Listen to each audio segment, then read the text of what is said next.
Well, welcome in, ladies and gentlemen, to Buhler Crusader basketball here on Crusader Sports Network, who will be joined later in the broadcast, hopefully by Ad Astor Radio and Aaron Napier.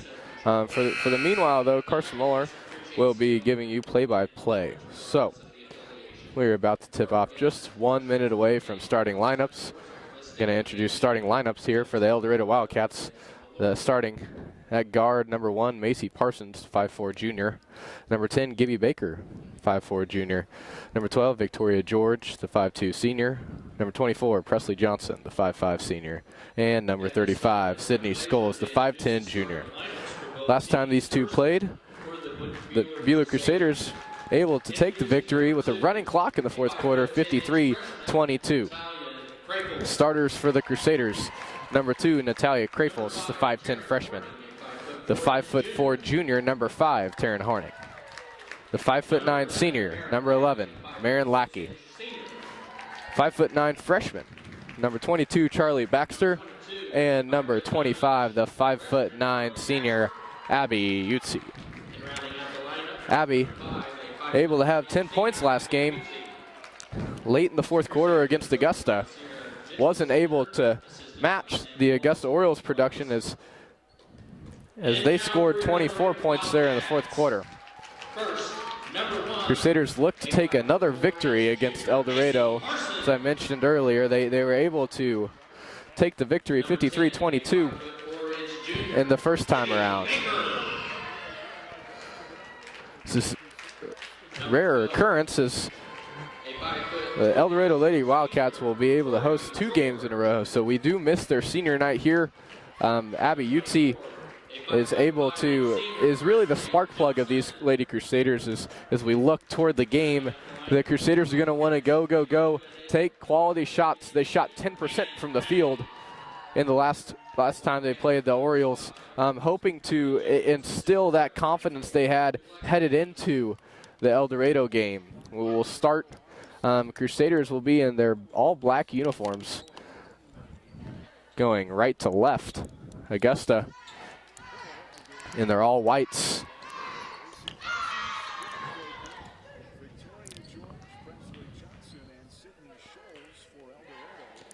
Last time these two played, 12 different Crusaders able to score. Abby Utsi had 16 points. El Dorado 4 single-digit quarters as they were led in scoring by Macy Parsons. This year they returned 3 starters, able to come in with a 1-17 record. Last season they were held winless, 0-17. We are set for the tip here as Natalia Krafels will win the tip. Taryn Horning in the backcourt. Taryn takes it up across. Crusaders set up in their offense against the zone from the Wildcats. Abby Utsi up top looking to get rid of the ball, finds Lackey, far side. Lackey up top, pass tipped in the backcourt. Horning able to carry the ball. Baxter now with it up top, looking to set up the offense. Ball almost stolen away. Instead, finds Lackey in the corner. Pump fake. Swings it back out to Horning. Marin thought about the 3. Instead, will swing it around. Finds it inside to Krafels. Krafels kicks it out. Pump fake by Baxter. Inside shot. Off the rim, rebound. Wildcats. Parsons with it now for the Wildcats in the front court. Sends it over to Baker. Baker inside. Passes it out to Parsons. Parsons dribbles into the lane. No shot attempt goes up. Is that George? George for 3 is good. El Dorado starts the game off with a lead and then straight to applying pressure as Abby Utsi picks up her dribble in the backcourt, has to get rid of it. Horning now on the far side, trying to get rid of pressure, has to get it across that timeline. Gives it to Krafels, and that'll be a 10 count as the first turnover of the game on the Crusaders, unable to get it past the timeline. Set to throw it in for the Lady Wildcats, Gibby Baker. Horning will apply a little pressure on the throw-in. Parsons set to throw up the 4 for their play. Give to Baker, shot no good, rebound Utsi. Utsi takes off in the front court, fast break, shot, no good. No contact is You don't want another frustration foul from Utsi. Is up ahead to Baker. Baker's shot finds its way into the basket, and that'll be a quick timeout for the Lady Crusaders. Frustration for Sierra Mitchell-Stetter with the Crusaders' lack of offensive production. 6:10 left to play here in the first quarter. We will take a short 30-second break and be back with more Lady Crusader basketball.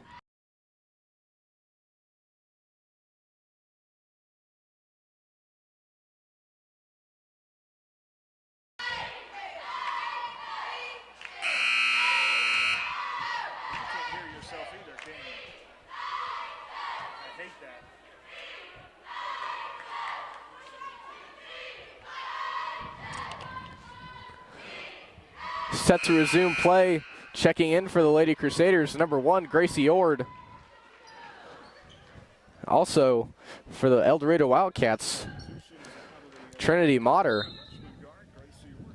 Crusaders get it into Ord. Still pressure from the Wildcats as Ord loses her dribble, gets it back, manages to get on the opposite side of the court up to Lackey. Lackey back to Ord, and she will carry the ball.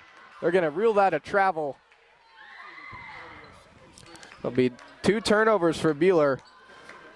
Wildcats look like the dominant team after Crusaders only turned the ball over 12 times in their last game against Augusta. 2 quick turnovers to start the game here, just under 6 minutes left to play in the first quarter. And that'll be a first turnover for the Wildcats as Trinity Motter travels. Crusaders will have to fight off backcourt pressure again here. Inbound goes straight to Utsi. Utsi right back, the give and go to Baxter. Baxter up ahead, loses her dribble on the floor, gets it away to Ord. Ord now struggles, she's trapped, gets it back out. Ball loose on the floor, and another turnover for the Lady Crusaders.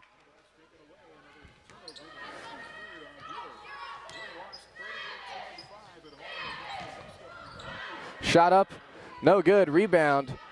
Natalia Krafel's outlets to Gracie Ord. Gracie working to set up. Coach Mitchell-Stetter wants to push. Baxter for 3. Rims off. Rebound loose.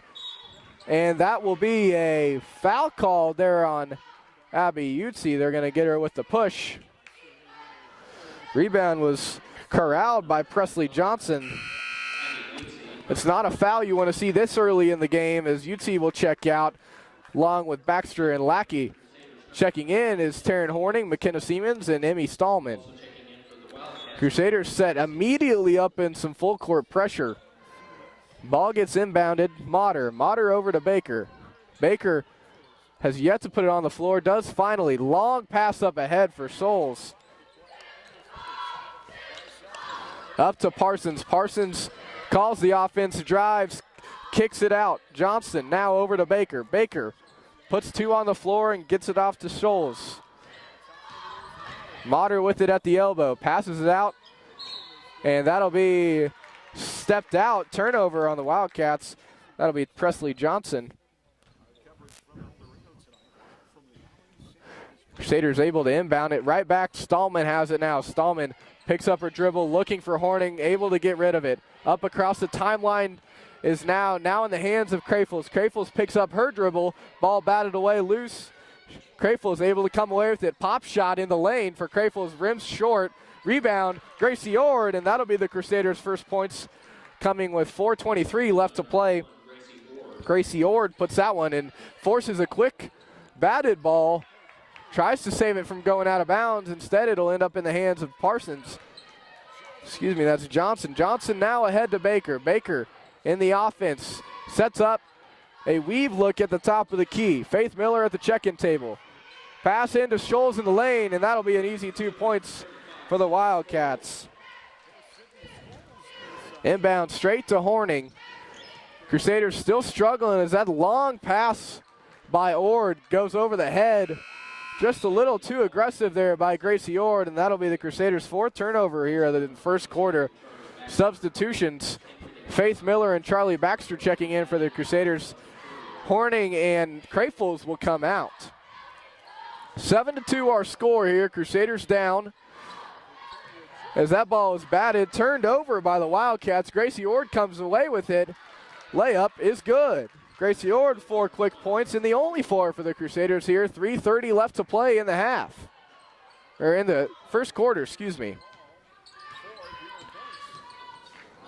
The weave look from the El Dorado Wildcats. Pass in to the lane.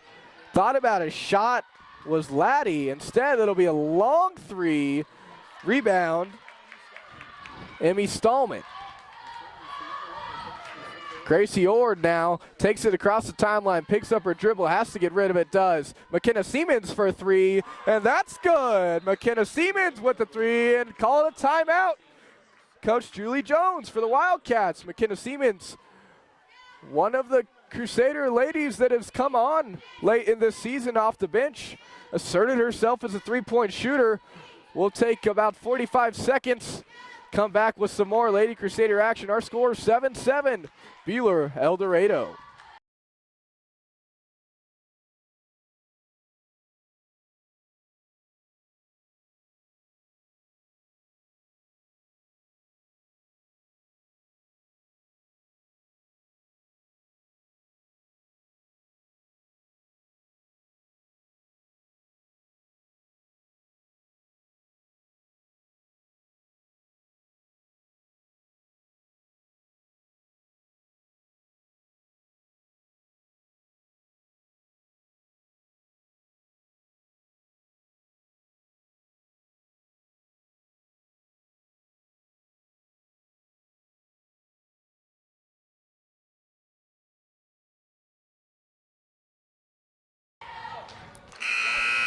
We're back after the timeout. Crusaders send same grouping out on the floor. They'll start with pressure in the press look. Baxter fronting the ball. Guards are Ord and Siemens. As Miller joins them as well. Stallman just intercepted that pass. That'll be the fourth El Dorado turnover. Siemens three, no good, long, rebound Baxter, and that shot is good for Charlie Baxter. Crusaders take their first lead of the game, 9-7. Here, 2:34 left to play. Parsons drives, ball loose on the ground, picked up by Baxter. Baxter, risky pass to Ord, now back to Baxter across the timeline. Over, ball tipped. Gracie Ord tried to save it instead. That'll be their fifth turnover of the half for the Crusaders. The ball goes across the timeline. It'll be backcourt violation. Substitutions. So we have some new Lady Wildcats checking into the game. Crusaders still trying to apply some pressure. McKenna Siemens will be on Macy Parsons, picking her up past half court. El Dorado across his court. Victoria George for another three, no good. Instead, rebound Johnson. Johnson's bucket is good. Ties it up at 9 as Gracie Ord takes it across the half-court line, swings it left. McKenna Siemens now on the left wing, gets it up. Gracie Ord, long three. That one goes off the back of the iron. Pass by Johnson, almost went out of bounds, instead saved by Parsons. Parsons takes it up the floor. Over to George. George now looking, dribbles in, tries to find Parsons. Siemens able to get her hand in the passing lane. Finally out to Parsons. Parsons far side, great give, and stolen away by Faith Miller. Batted that ball. We're all tied up at 5 turnovers apiece here, 120 in the first quarter. Crusaders in their half-court offense now. Faith Miller across, ball inside to Emmy Stallman. Emmy Stallman puts up a shot, and she's fouled. She'll shoot 2. Foul will be called on number 24, Presley Johnson. Emmy Stallman shooting 52% from free throw. First free throw is good for Emmy Stallman. All tied up here at 1 fouls. Each team, 4 timeouts left. Crusaders up 10-9, 1:10 left to play. Abby Utsi checks back in for Faith Miller. Emmy Stallman's second free throw on the way. Almost a knuckleball. Finds the way into the bottom of the net. Inbounds pass. Caught the Crusaders a little off guard. Weren't able to set up in their press as George has it now. Gets it off to Parsons. Horning guarding Parsons. Long pass out to Laddie. Laddie now to Parsons. Parsons kicks it out. Another three by George. That one off the back iron. Rebound Baxter. Baxter puts it on the floor. Able to get, and she's pickpocketed. Parsons now. Layup. No foul called. Missed it. George with the rebound. Kicks it out. Baker with the long three off the backboard. Instead, Parsons gets the rebound, and the basket is good. Excuse me, I'll give that to Johnson. Horning now. Works it over. McKenna Siemens, open three. Long, not able to touch the rim. Rebound Baker. Baker up ahead. That'll be Parsons with the ball. Guarded by Horning. Short time left. And that'll be out of bounds. 2.2 seconds left. It'll be the sixth turnover. Crusaders able. Ball into Taryn. Siemens able to get a shot off into the first quarter. Our score 11-11. Crusaders in good position. We always talk. We want 11 points. Double-digit points are always good in a quarter. They're able to get up to 11. 11 all. We'll be back after this short break.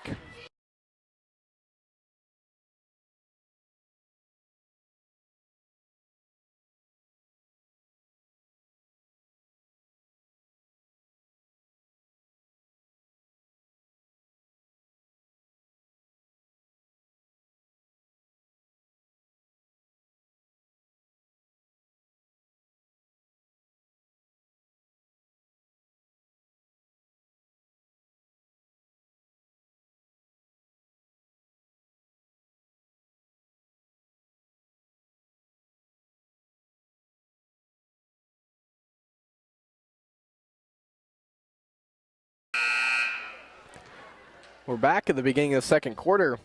Both teams with 6 early turnovers here in the first. Gracie Ord with 4 for the Crusaders.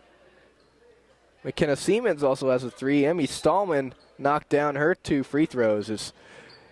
It'll be El Dorado Wildcat ball here to start off.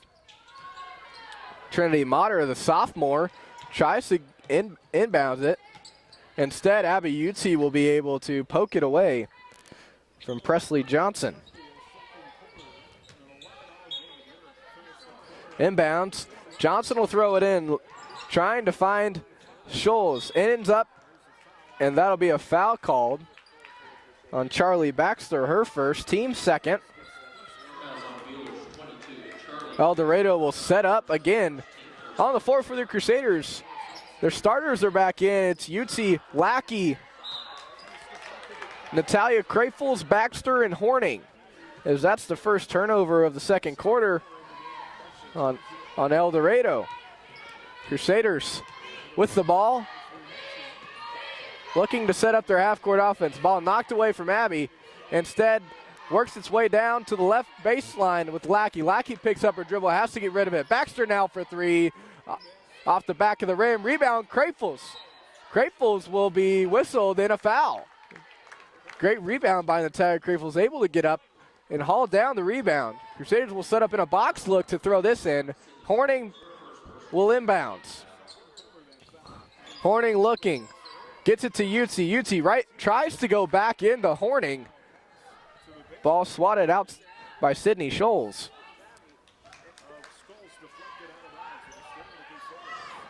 Horning inbounds, Lackey for 3, rims long. And Baxter able to keep it inbounds. Great athletic play. El Dorado will come away with it, and that's Motter now for the Wildcats. Motter looking in, picks up her dribble. Very frustrated. Great defense by Taryn Horning. Now, ball driven in by Jalen Scheffler. Shot no good. Taryn Horning, long outlet pass up to Baxter. Baxter drives, shot no good. Rebound, Krafels, and there will be tied up. There will be a foul. Coach Jones is asking for the jump ball. Foul will be on 24, Presley Johnson. That's her second.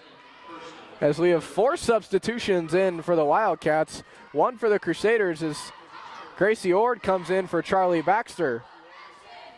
6:47 left to play in our second. Possession arrow favors the Crusaders. Inbounds to Krafels. Shot up, no good, but a foul. She'll shoot 2.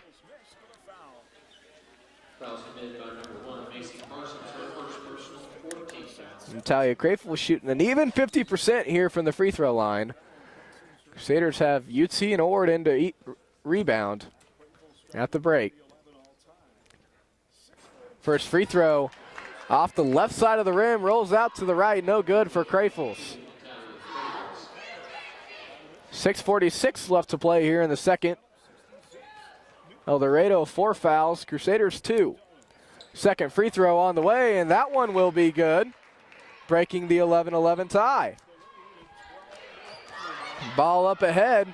That's Laddie with it, gets it across to Parsons. Parsons now with it. Parsons driving, shot up, no good, but a late foul called. That'll be on Taryn Horning, and Parsons will head to the line to shoot 2. Fouls on number 5, Taryn Horning, her first personal. Parsons going to take a break, tie her shoe. At the line, number 1, Macy Parsons. Seen a deep lineup here at the beginning of the game. Crusaders have played 9 so far. First free throw on the way from Parsons. That one finds the bottom of the net, ties it back up at 12.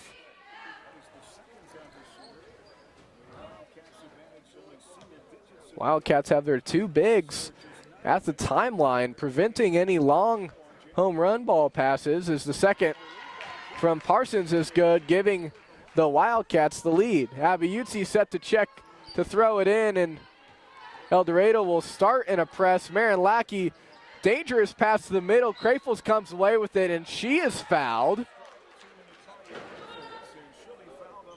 That'll be a foul. They're going to give it to 30, Reagan Laddie. Well, that's right where Coach Jones wanted her to be able to prevent that pass. You don't want the foul, though. 2 substitutions, Utsi and Horning will come out. Stallman and Siemens will check into the game for the Lady Crusaders. Stallman set to check it in. Trying to get rid of it. No, she's close.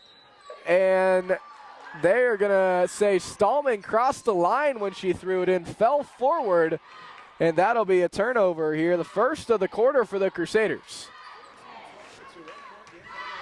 Crusaders down 1, 13-12. Parsons now with it.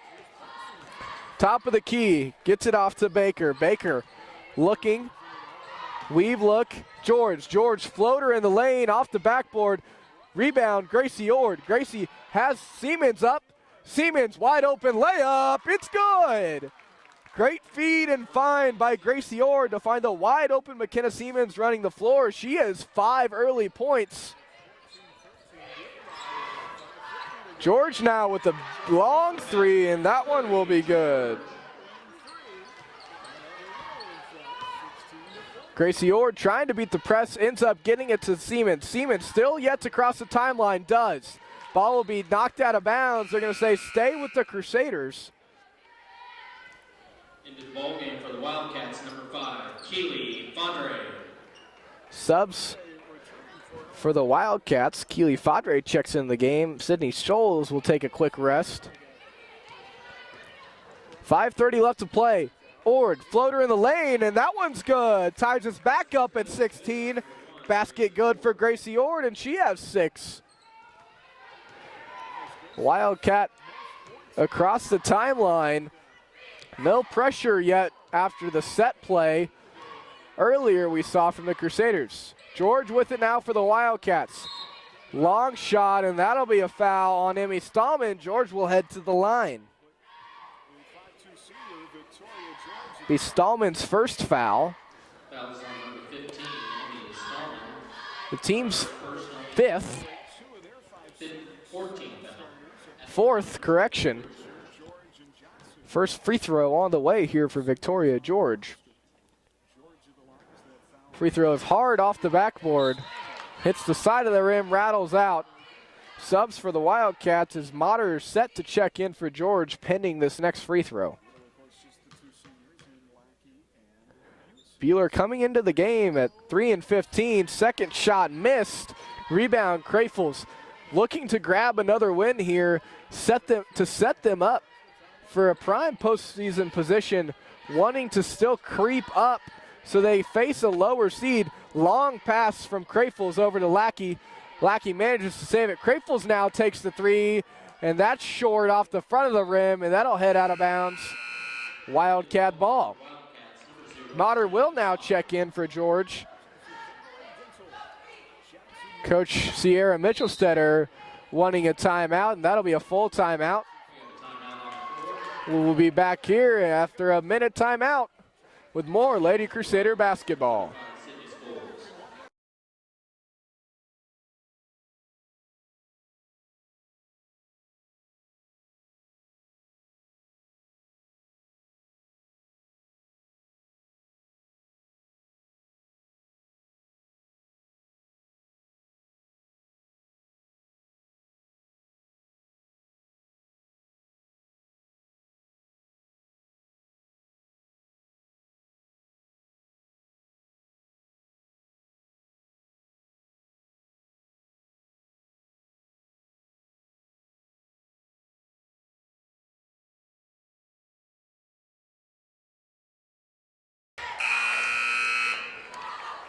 El Dorado's last 5 have been 0-5, not able to come away with the win. That 1-17 record. They last played a league matchup with Circle. They scored 8 points in the full game. They lost 8-39. 16 so far against these Lady Crusaders, doubling their point total from Friday. On the floor for the Crusaders, Lackey, Ord, Stallman, Siemens, and Crafels. Crusaders in a man pressure here, picking up in the backcourt as Parsons, played loosely by Ord, will make it across with the help of a screen. Pass inside to Motter. She is trapped. Ball batted around. Parsons comes away with it. Kicks it out. Works its way around to Baker. Baker now drives. Will take it almost all the way up to the rim before she is fouled by Marin Lackey. That'll be Lackey's first, team's 5th. 4:23 left to play here in the first half. Crusaders all tied up here, 16-16 with the Wildcats. Possession arrow in favor of the Buhler Crusaders. Inbounds pass gets it right to Scholes. Scholes puts the ball down to the ground twice, shoots, no good, but putback will find a foul called. Doesn't find the bottom of the net. That'll be Stallman's second. Scholes will shoot 2. Scholes with 2 points so far in today's game. El Dorado as a team scores 19 points a game. Projected gives up 50 points. Crusaders looking to continue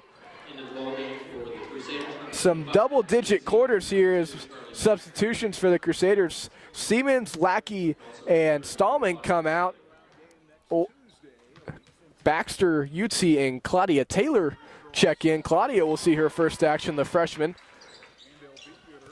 Free throw is good for Scholes, and pass into the middle is Natalia Crafels will be fouled. Give the foul to Trinity Motter. So 5 points so far. Just about 4 minutes into the second quarter. Crusaders in their half court. Swings it around. Taylor now finds Utsi. Great find.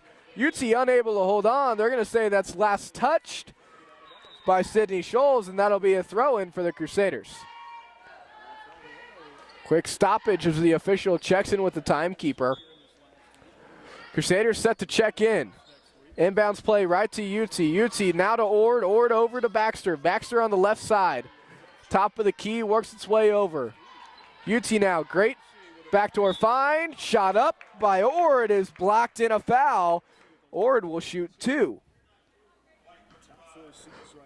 Foul will be on Sydney Scholes. That'll be her first, team 7. So Crusaders will be shooting here for these next 3 minutes and 52 seconds in the bonus as of right now. First free throw by Ord is good. Ties us back up at 17. So far in the league, McPherson stays atop 8-0 in the league, only 11-7 overall. Circle follows them in second, 6-2. Winfield 5-3, and then we hit the reverse. Augusta 3-5, Buhler 1-7, and El Dorado 0-8. Second free throw from Ord is good. Ord able to produce 8 points here in the first half, and that will be ties a first half career high as that ball is poked out. Abby Utsi the ball still loose on the floor. Utsi comes away with it, and that'll be a foul called. Who are they going to give that foul to? The official says white ball. They're going to call the foul on Utsi, fighting for the loose ball, and that'll be the Crusaders' 7th team foul, and El Dorado will shoot free throws here as Motter steps to the line for a 1-1. Utsi looked up from that play in disbelief, thinking that she was fouled on the loose ball on the far side of the court. Instead, they're going to put it on her. Substitutions as Emmy Stallman checks in for Utsi. Utsi will take a quick breather with 2 fouls. Probably will not see her for the rest of the half. Rebound, Crayfield's free throw, no good. Crusaders still up 18-17. 3:16 left to go here in the second quarter. Crayfield's now up top, guarded by George. Over, Claudia Taylor. Taylor for 3. Rattles around the rim, no good. Rebound, Ord. Ord puts up a shot. Is a lot of contact, nope. Shot up by Crayfield is no good. Ord able to rebound it. Crusaders set back up. 3 minutes to go here in the second quarter. Ord will dribble up top, now drives, pops in the lane. Bucket is good. Gracie Ord scores another one. 4 field goals here in the first half for Gracie Ord. Crusaders up 3, 20-17. Both teams in the bonus possession arrow still toward the Crusaders. Parsons with it now for El Dorado. Kicks it over to George. George back, Laddie with it. Guarded by Stallman on the 3-point line. Ball picked up by Laddie at the elbow. Knocked loose by Stallman, and that will be handed off. George will be fouled by Baxter. That'll be Baxter's second. It will send Victoria George to the line for a 1-1. Daisy DeVinny will see her first action for Natalia Crayfield's. Faith Miller set to check in as well. For the Wildcats, Motter will check out. In is Kylie Fadre. Second foul for Charlie Baxter. The first of the 1-1 for George. Off the rim long. Rebound Taylor. Taylor up ahead. Gets it to Ord. Ord now pulls out. Gets it up. Ord for 3. That one is good. Gracie Ord, the hot hand of the half. And she has 13. It has a new career high in the first half. As that ball causes a timeout from Coach Jones. 30-second timeout, 2:02 left to play. Gracie Ord with 13 of the Crusaders' 23 points. Here, Crusaders up 17-23. We will be back in just about 20 seconds here for more Lady Crusader basketball.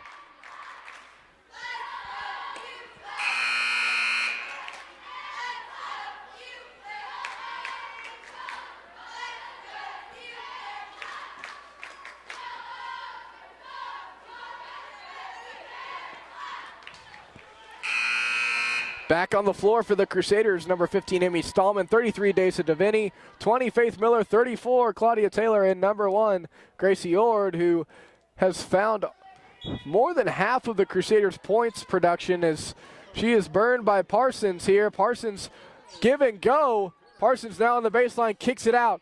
3-point basket for the Wildcats is no good. Rebound long will fall into the hands of Laddie for the Wildcats. Victoria George up top wants to set up the offense. Dribbles around the right side, guarded by Miller. Crusaders in their man look. Gets the ball into the post. Laddie kicks it out.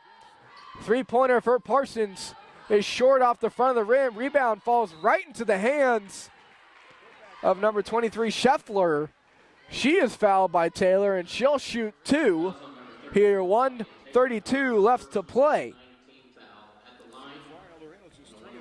Taryn Horning heads to the check-in table. She will come in after the first free throw.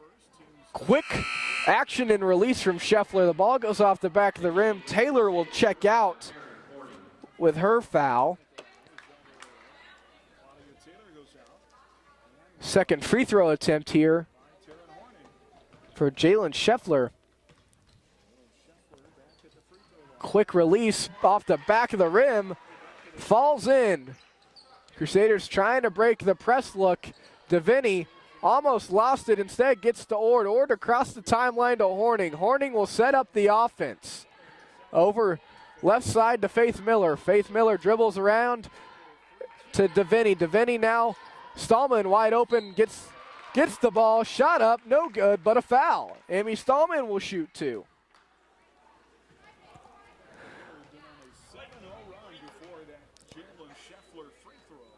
7-0 run for the Crusaders. Foul will be called on Jalen Scheffler. Emmy Stallman's first free throw attempt is up. Misses that. 2 for 3 now for Stallman.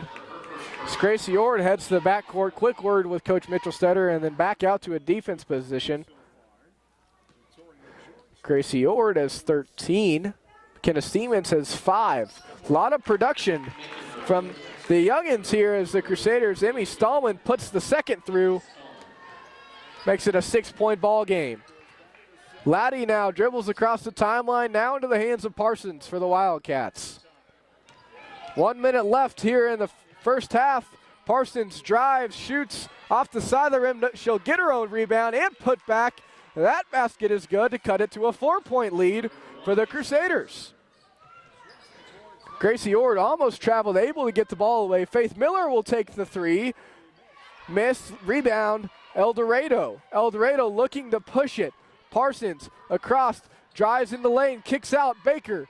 Baker now up to Laddie. They'll set up the offense. 30 seconds left. Baker's shot is no good, but a foul called on Faith Miller, and she will be sent to the line. The Crusaders' 9th team foul.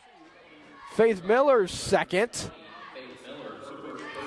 Scratch that. They're going to say first for Miller. 10th team foul of the half. The final 28 seconds, El Dorado will be in the bonus. Crusaders lead 24-20. The first on its way for Baker is good.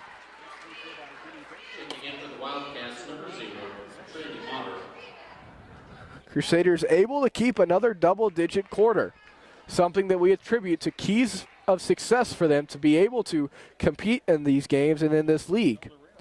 Wanting to carry this over to their senior night game on Thursday. The second on its way from Baker is good, and the El Dorado Wildcats immediately set up in the press. Gracie Ord pass to the middle. Now Horning. Horning will have it. Crusaders 20 seconds left.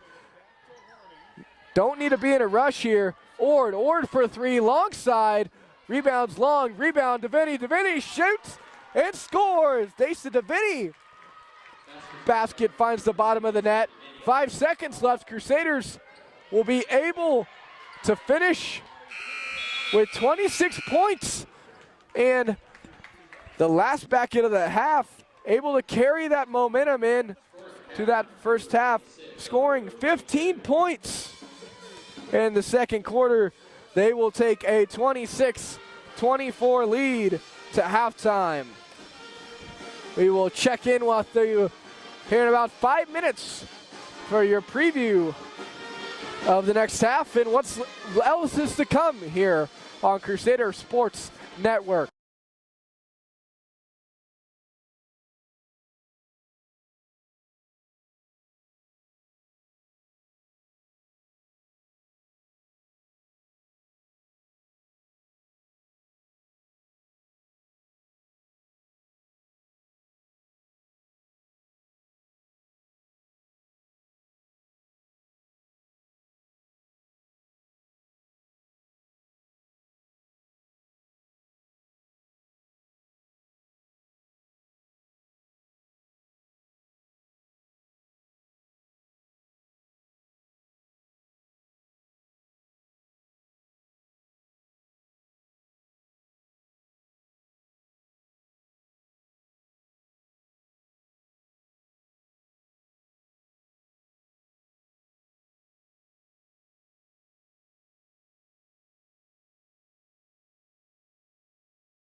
Well, welcome back to the Crusader halftime show as the Lady Crusaders lead 26-22.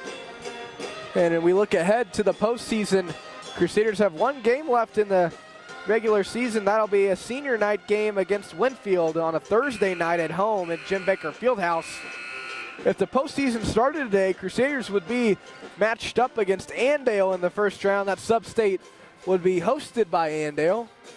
Sub-state would include Andale, and then the 2-3 seed game in that sub-state would be McPherson and Augusta. And then Buhler, of course, the 4 would end up playing Andale round 1. If the bracket ended today, Crusaders almost a lock to see Andale or Clearwater, pending on how moves are made. And Andale halftime, Andale is up 25-3 at Rose Hill after beating the Andale Indians after beating Rose Hill earlier in the year, 55-2.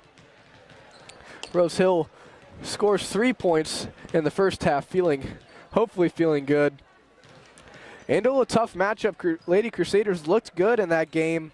Ended up losing 28-54, really ran away from them in the end, but I think the zone play against athletic teams that we have seen has looked really good for the Crusaders. As Lady Crusaders able to have a career high in the first half alone from Gracie Ord. She is 13. Natalia Krapels with 1 on a free throw. Amy Stallman with 3 at the line. McKenna Siemens, the second three-pointer of the night. She has 5. Charlie Baxter with 2. And Desa Vinny with that last bucket before the half. She has 2. Crusaders, a little bit of foul trouble as Stallman, Miller, Baxter, and Utsi all will start the second half with 2 fouls.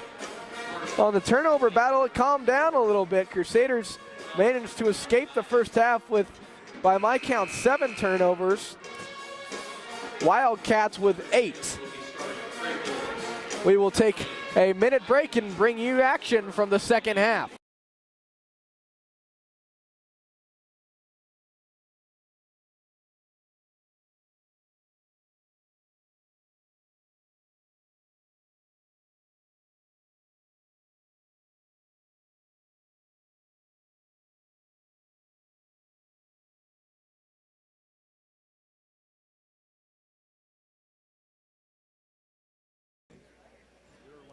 Welcome back to more Lady Crusader basketball action.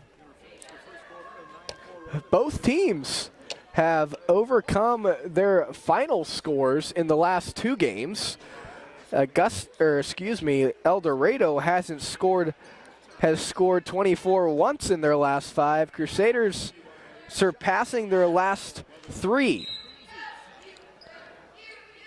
Ball will be the Crusaders here to start the second half. Marin Lackey inbounds now to Horning. Horning will set up the offense for the Crusaders. Starters on the floor as that pass from Baxter just a little right. The Crusaders turn the ball over first to start the second half. Not how you want to start a 4-point game here with the first turnover. Crusaders coming off a game where they turned the ball over 12 times. Better than their West game is Parsons now called for a double dribble as the 2 teams trade turnovers. Crusader ball as El Dorado sets up immediately in the press. Baxter now with it, gets it up to the middle. Now Utsi, wide open layup is fouled. Shot does not fall. She'll shoot 2. Foul will be called on Gibby Baker. That'll be her first. Abby yet to score tonight. Really want to see her going as the senior leader. First free throw from Utsi is good. Utsi shooting 53% at the line. Last 6 from Utsi, 10. And then a 2-4-2-6 spot, which is not what you want to see. Utsi short on the second. Put back by Krafels is good. Krafels gets that nice bucket, elevates her to 3 points tonight. That ball was stolen away by Utsi. Long pass to Baxter off the back of her foot. Loose on the floor, picked up by Horning.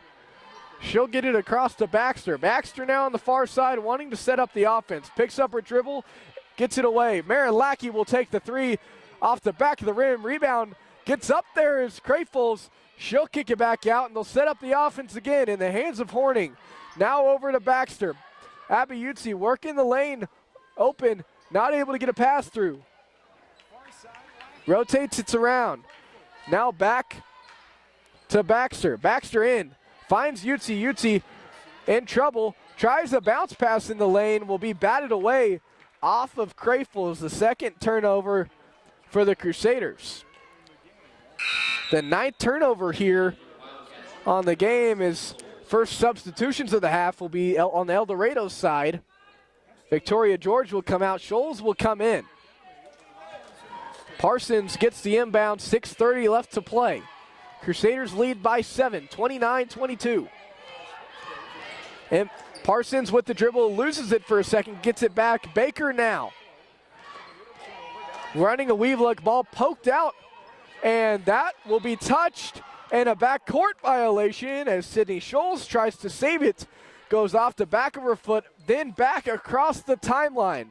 It'll be another turnover for the Wildcats as the Crusaders check in. 6:10 left to play. Baxter now, faced with a little bit of pressure, gets it away. Horning now far side. Forces a pass in to the middle of the lane, deflected, saved by Parsons, and Baker comes out of all that with it. Wildcats down 7, trying to get some first half momentum as they're going to call a foul on Abby Utsi, and that'll be her 3rd. First team foul. Both teams with 1. 3 substitutions set to check in. The first 3 we saw off the bench in Ord, Stallman, and Siemens. Gracie Ord, first half with 13.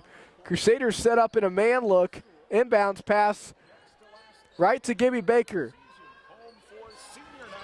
Johnson wanted it back. Johnson thought about the 3, instead will drive. Little floater, no good. Rebound, Siemens. Siemens outlets to Ord. Ord dribbles across the line into Stallman. Marin Lackey has an open 3. She shoots off the back of the rim.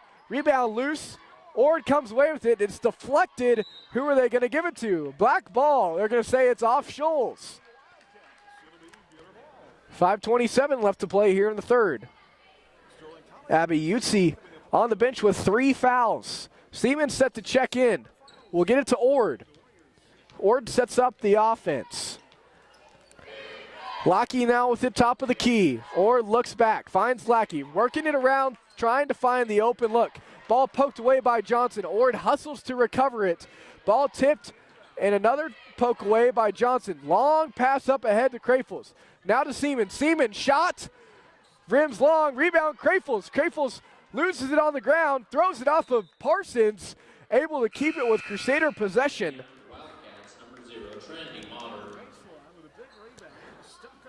Crusaders looking to Coach Mitchelstetter to call the inbounds play. Stallman switches blocks with Crayfuls. Ord set to check it in. Stallman, big lob pass in to Crayfuls. Tries to put the ball on the floor. Instead will be fouled. They're going to give that one to Macy Parsons. That'll be her 2nd of the game. Crusaders will check in again. Change up their look a little bit to a line. Ord set to check in. Has Siemens in the corner. Doesn't see her. Coach Mitchelstetter calls for it. Now Ord will take a shot after the give and go. Ball poked loose. Crayfuls able to save it. Not able to retain possession though as Motter takes it away. Parsons now with it for the Wildcats. Shoots, is fouled. Who are they going to give that one to? 3 Crusaders near Stallman, Ord, and Lackey. They're going to give it to Ord. That's her 1st, team's 2nd. So Macy Parsons will head to the line. 3 points in the first half. She's 1 for 2. First one on the way from Parsons. Rattles off the left side of the rim, no good. Ava Combs set to check in, and she will see her first action of the night. She'll come in for Lackey. Lackey will take a quick breather.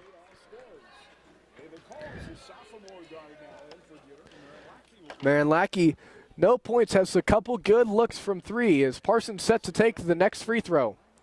Free throw up on the way, short off the front of the rim, rebound, Natalia Krafels. Gracie Ord fronted with a little pressure, pass up to Krafels, and almost a whistle blown. The official raised his hand, didn't call it. McKenna Siemens for three, off the backside of the rim, no good. Rebound, Sydney Scholes. Long pass from Baker, tapped about, and they're going to say that was last touch by Natalia Krafels. Great hustle, though, by Krafels, able to play center field as Baker tried the long pass intended for Macy Parsons. Instead, Krafels able to get over and bat it away. Inbounds here from Scheffler. Long pass, and that will be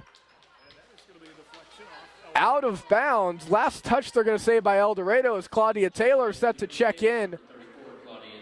She'll give Natalia Krafels a quick break as McKenna Siemens will inbound the ball. 4:17 left here in the third. Possession arrow favoring the Wildcats. Score favoring the Crusaders. They're up 7. 29-22. Stallman shot attempt is blocked. She looks for the foul. No call. Saved by Ord. Combs has it now. McKenna Siemens will take a deep three. That's off the back of the rim. Ball loose. Ends up in the hands of the nearest Wildcat. Motter will have it now for the Wildcats. Still down 7. Crusaders 3 points. 1 at the line from Utsi and 2 from a putback from Krafels. That basket is good for Krafels as the Crusaders face some half-court pressure. Combs gets the ball poked away by Motter, and then she is fouled in the backcourt. That'll be their third. So 5-point game here for the Crusaders. Ord set to check in for Buhler. Facing a line look. Gets it in to Combs. Combs puts her head down, tries to get around Motter and unable to. Gets it up to Ord. Ord puts the ball on the ground, pass into the middle to Combs. Combs over to Siemens. Siemens has an open look, takes it off the side of the rim. Siemens makes the first three, unable to strike gold as of late. El Dorado now dribbles it in their half-court offense. Pass far side to Parsons. Parsons, long pass to Johnson. Johnson unable to keep it in bounds. The pass was a little wild. That'll be out of bounds. Substitutions. We will have 3 new Wildcats in the game as they come in and set right back up in the pressure look. Solomon set to throw in for the Crusaders. Gets it to Combs. Combs back to Stallman. Emmy not wanting to put the ball on the floor to Combs. Wide open. Taylor. Great pass to Siemens. Batted away by Johnson. Johnson able to come from the half-court line to knock that out of bounds as we will see our second look at Abby Utsi in the game here. 2:53 left to go. Stallman will check out. Ord will throw it in. Long throw in. Gives it right back. Ord now works it up to the top of the key. Combs with it now to Ord. Ord thought about a three. Instead will give it away. Pump fake by Combs. And that will be a 3-second call by Utsi. Utsi tried to work her way up to the top of the key, unable to get out before the three was called. Crusaders will pick up at half court. George has it now for the Wildcats. George, stop and pop. That three is good for Victoria. George cuts it to a 2-point game. 2:30 left to play here in the third quarter as Combs has it now. Pressure applied. Combs loses the ball. Able to get it to Taylor. Stop. Pop for Ord. She tries to match. Unable to. Ord the hot hand as that ball is knocked out of bounds by Johnson. Ord had the hot hand in the first half. Sets a career high in the first half alone with 13. Her last career high was Wichita West earlier this year where she had 12. Claudia Taylor gets the inbounds pass. Ord now works into the middle lane. Little floater is good for Gracie Ord. She keeps adding to her career high. Puts the Crusaders over the 30-point mark. El Dorado now, long pass to Laddie. Laddie will take the three. That three will strike gold. 1 point game here in El Dorado. Claudia Taylor gets the ball across the timeline to Ord. Ord, long pass intended for UT, batted away. 1:37 left. Crusaders will check the ball in under their own basket. Substitutions for El Dorado. Parsons for George. Parsons checks in. Little switcheroo here as Combs will set to throw in this ball. Takes it off the back. Great look by Combs. Rattles around the rim, but not able to find it. Gets her own rebound. Shoots and is fouled. She'll head to the line. Great heads-up basketball play by Ava Combs. Bounces it off the back of the nearest Wildcat. At the line, shooting two, number 3. She'll shoot 2.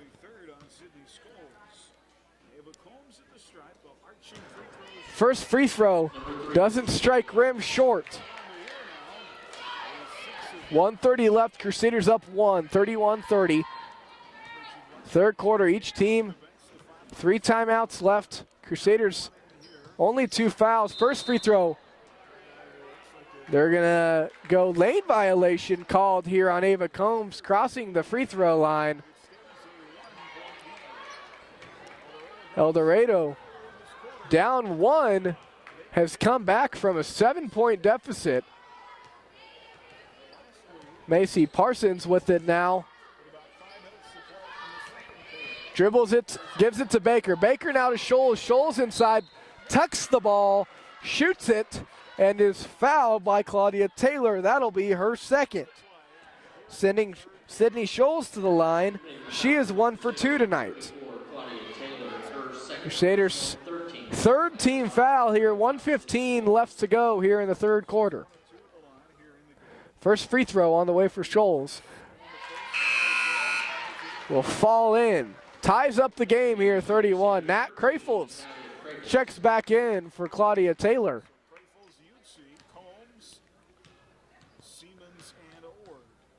Second on the way. Off the front of the rim, rebound UT.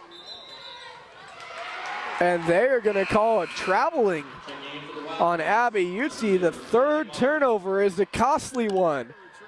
After a miss at the free throw line for the Wildcats, able to get the ball back and a chance to take the lead. 1:10 left to go. 2-pointer for Laddie. Off the back of the rim, rebound, and a foul called on Ava Combs, and that will send Presley Johnson to the line. Fouls on the Crusaders, number 3, Ava Combs. Her first personal. Ava Combs' first personal foul. Crusaders, 2 quick fouls to put them at 4 team. First free throw is no good by Johnson.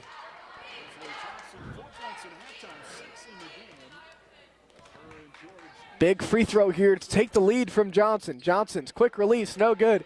UT gets the rebound, passes it, outlet to Combs. Combs long pass ahead to Siemens. McKenna inside to UT. UT back out to Siemens. Combs, shot fake, puts the ball on the deck twice, over to Crafels. Crafels now, Siemens for 3, it's good! McKenna Siemens takes the lead again for the Crusaders. Long pass, she picks it off, McKenna Siemens. And they are going to say black ball on the far side. McKenna Siemens bounced it off. Inbounds pass, dangerous one into Crafels, tipped away. Now a long outlet pass to Parsons, shot up, no good, rebound, Ord. Ord picks up her dribble, almost traveled, instead gets it to Combs. Combs almost loses the ball and is pushed, and she is fouled by Trinity Motter. That'll be Motter's third. It'll be the Crusaders' ball far side near the half-court line. McKenna Siemens will check in, needing somebody to throw it to. Combs finally wanders over there. Combs now, 17 seconds left. Crusaders looking to get one last shot here at the end of the third quarter.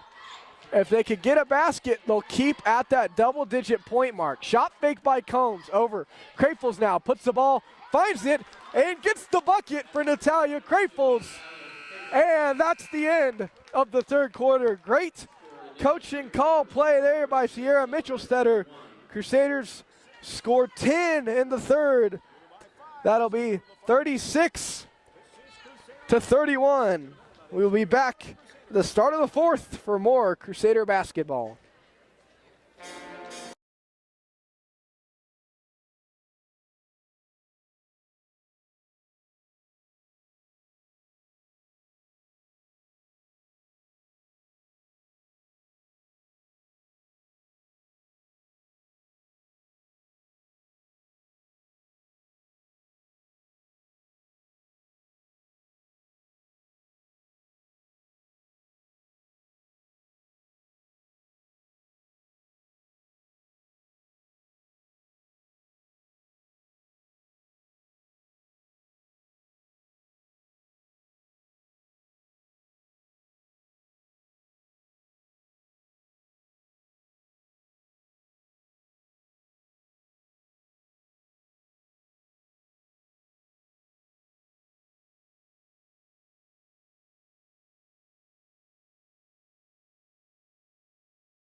Basket's good by Jory George.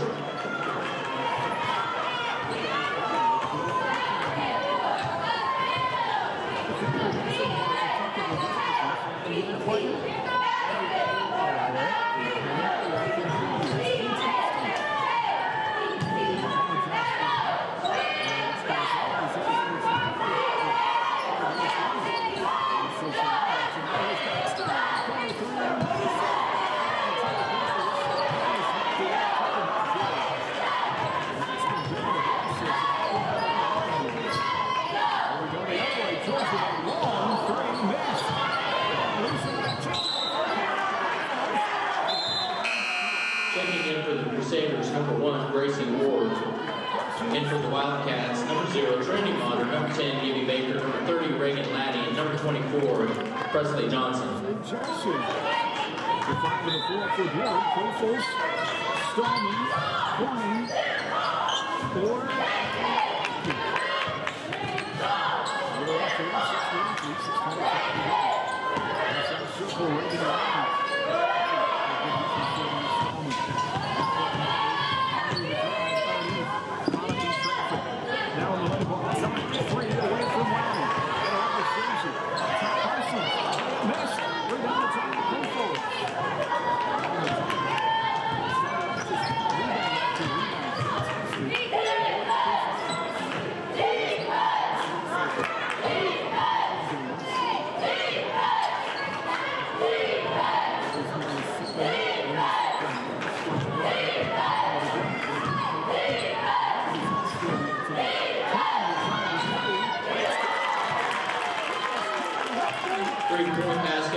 Basket's good by number 2, Natalia Krapels.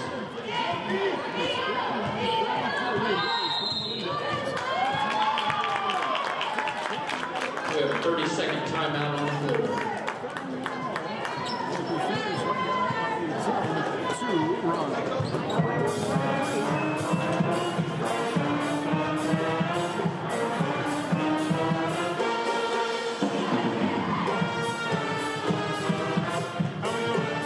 I don't have your audio. Do you have your longer cord of that?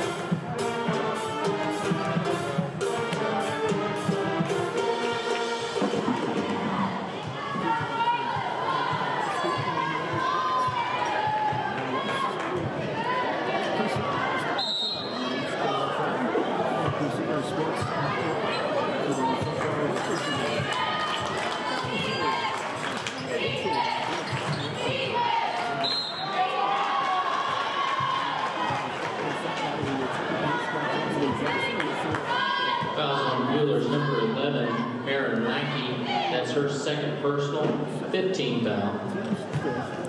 Johnson at the line to shoot 2. She is 0-2 in the game. At the free throw line, number 24, Presley Johnson.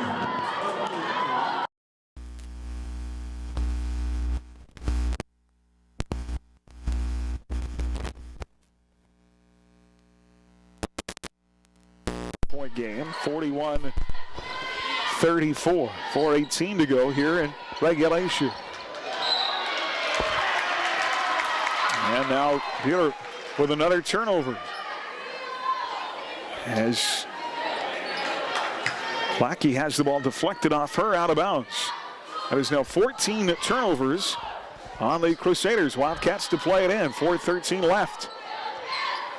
They get it into Motter, far side. Now Johnson on the left baseline. Drives with the right hand. Scoops to the bucket. Missed. Rebound, Nat Krapels. Natalia's able to pull that away. El Dorado still down by 7. Buhler inside. Ord missed. Rebound off the fingertips of a Wildcat. I think Johnson last touched it out of bounds. And Buhler will replay on the baseline here. Well, final week of the regular season. Senior night home against Winfield on Thursday. Krapels in the lane. Stops, pops, missed. Rebound, Nat. Double-digit rebounder tonight against this 3-2 zone. Horning out front, far side Lackey. Back to Tarrant with 3:42 to play. Near side Ord. Back to Horning, near side to Gracie. Back to Tarrant. Well, nobody on the far side of the floor. It's a mismatch. They were overloaded on one side. Horning had nowhere to pass the ball. Stolen away. Layup missed by Macy Parsons. But another foul. Crusaders not able to get back on defense after sloppy turnovers. Now, Marin Lackey had vacated the left corner where Tarrant wanted to pass the ball, and then she got caught in a double team, and the ball stolen away. And foul the second on Ord at the free throw line. This is Macy Parsons for the third time of the game. She's 2 of 4, knocks down the first here. Victoria George and Sydney Scholes return for the Wildcats.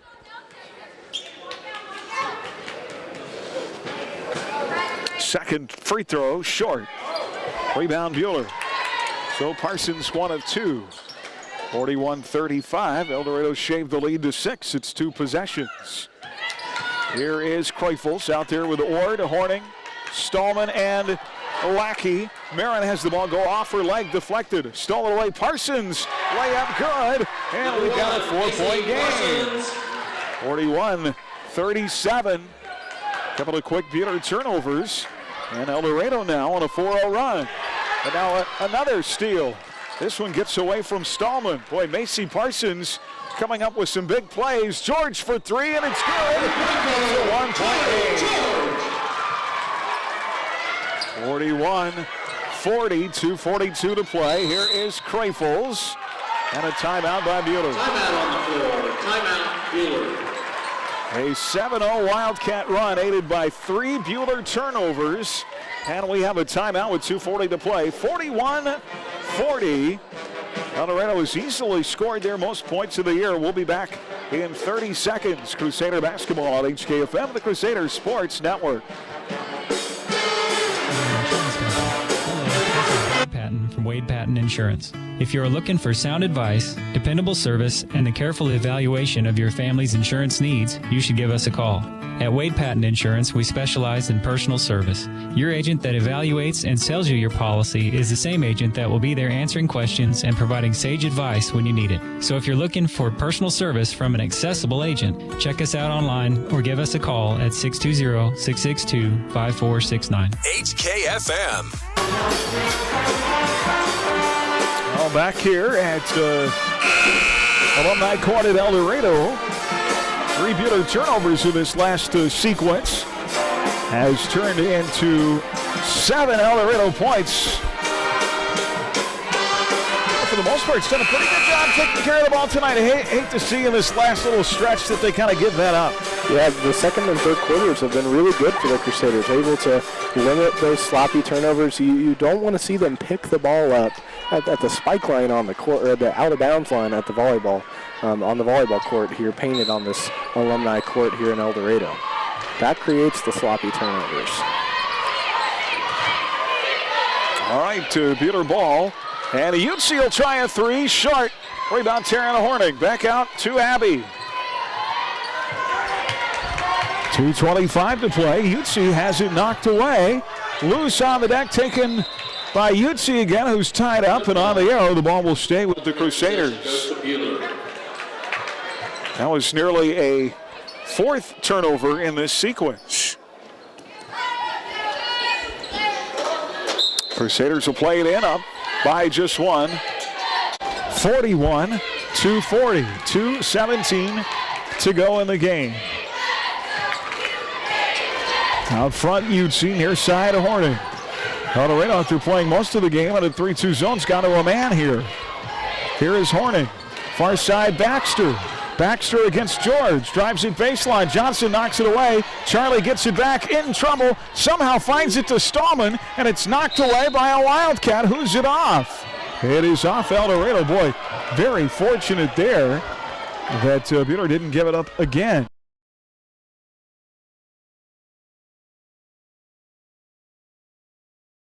Inside, Utsi off the window. What a big bucket.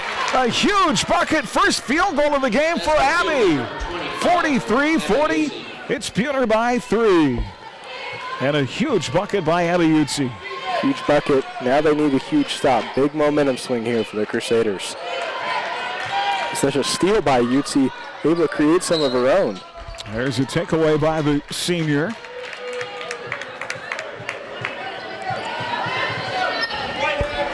And El Dorado's going to commit a foul here with 1:30 to go. 17th foul. It's going to be charged to Sydney Scholes, her 4th, team 7th. It'll be Utsi. Abby had 10 points and 6 boards on Friday at Augusta. Front end of 1-1 here is short, and a tie-up on the rebound as Baxter gets tied up in the lane with Scholes. It'll be El Dorado ball. Possession, El Dorado. So El Dorado still with an opportunity. And 1:25 to go in the game.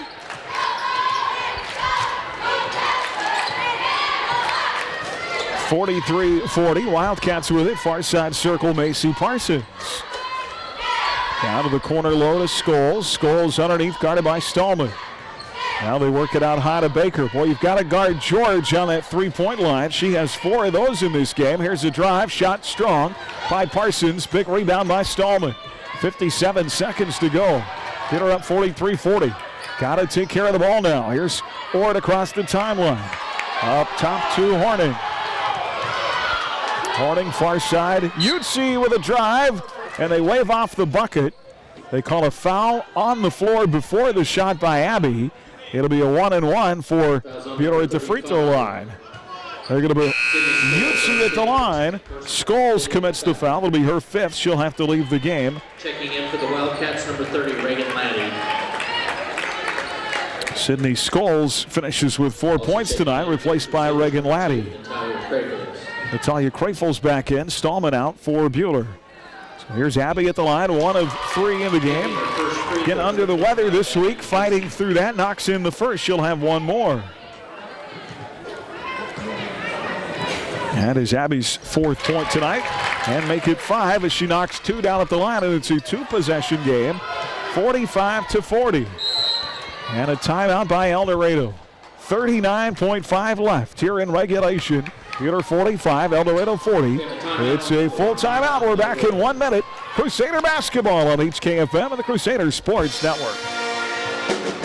This is Cliff Ray with Ray & Sons Roofing Company, and today I brought our 4-year-old grandson, Brogan. Brogan, did you know Ray & Sons Roofing is 80 years old this year? Do you know what that means? No, Papa. It means we have a lot of experience. Brogan, did you know we have been the best of the best every year? You know what that means? What, Papa? People trust us, and that's a very good thing. For a free inspection or estimate, go to rayandsons.com. Roof the right way, the right way. Come check out the all-new 2022 Jeep Wagoneer at Allen Samuels in Hutch. Built for comfort and style with third-row seating, adaptive cruise control, passenger touch LED display, hands-free liftgate, keyless entry, and more. Take a test drive today. Need something smaller? We have inventory arriving daily. Check us out at allensamuelshutch.com or stop by at the giant corner of 30th and Lorraine. We always have a warm cup of coffee waiting, and that's why Mr. Samuels always says, "Come by, let's be friends." HKFM.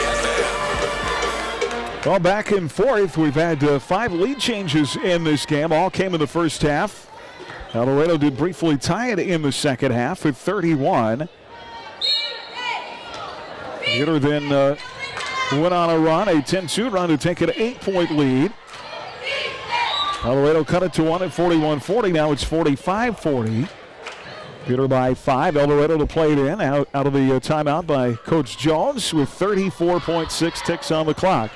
Leslie Johnson to play it in underneath. A shot up missed by Reagan Laddie. Rebound Gracie Ord. Against that full court pressure, and Ord is fouled. No, they're going to call the charge on Gracie. There is no way she used the elbow. Fouls on Buhler's number 1, Gracie Ord. Well, I sure didn't see that. For a second person. And that's not a time you want to have a silly turnover right there.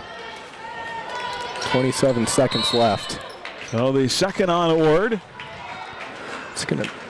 And now they call a hold on Gracie Ord before El Dorado's able to get the ball inbounds.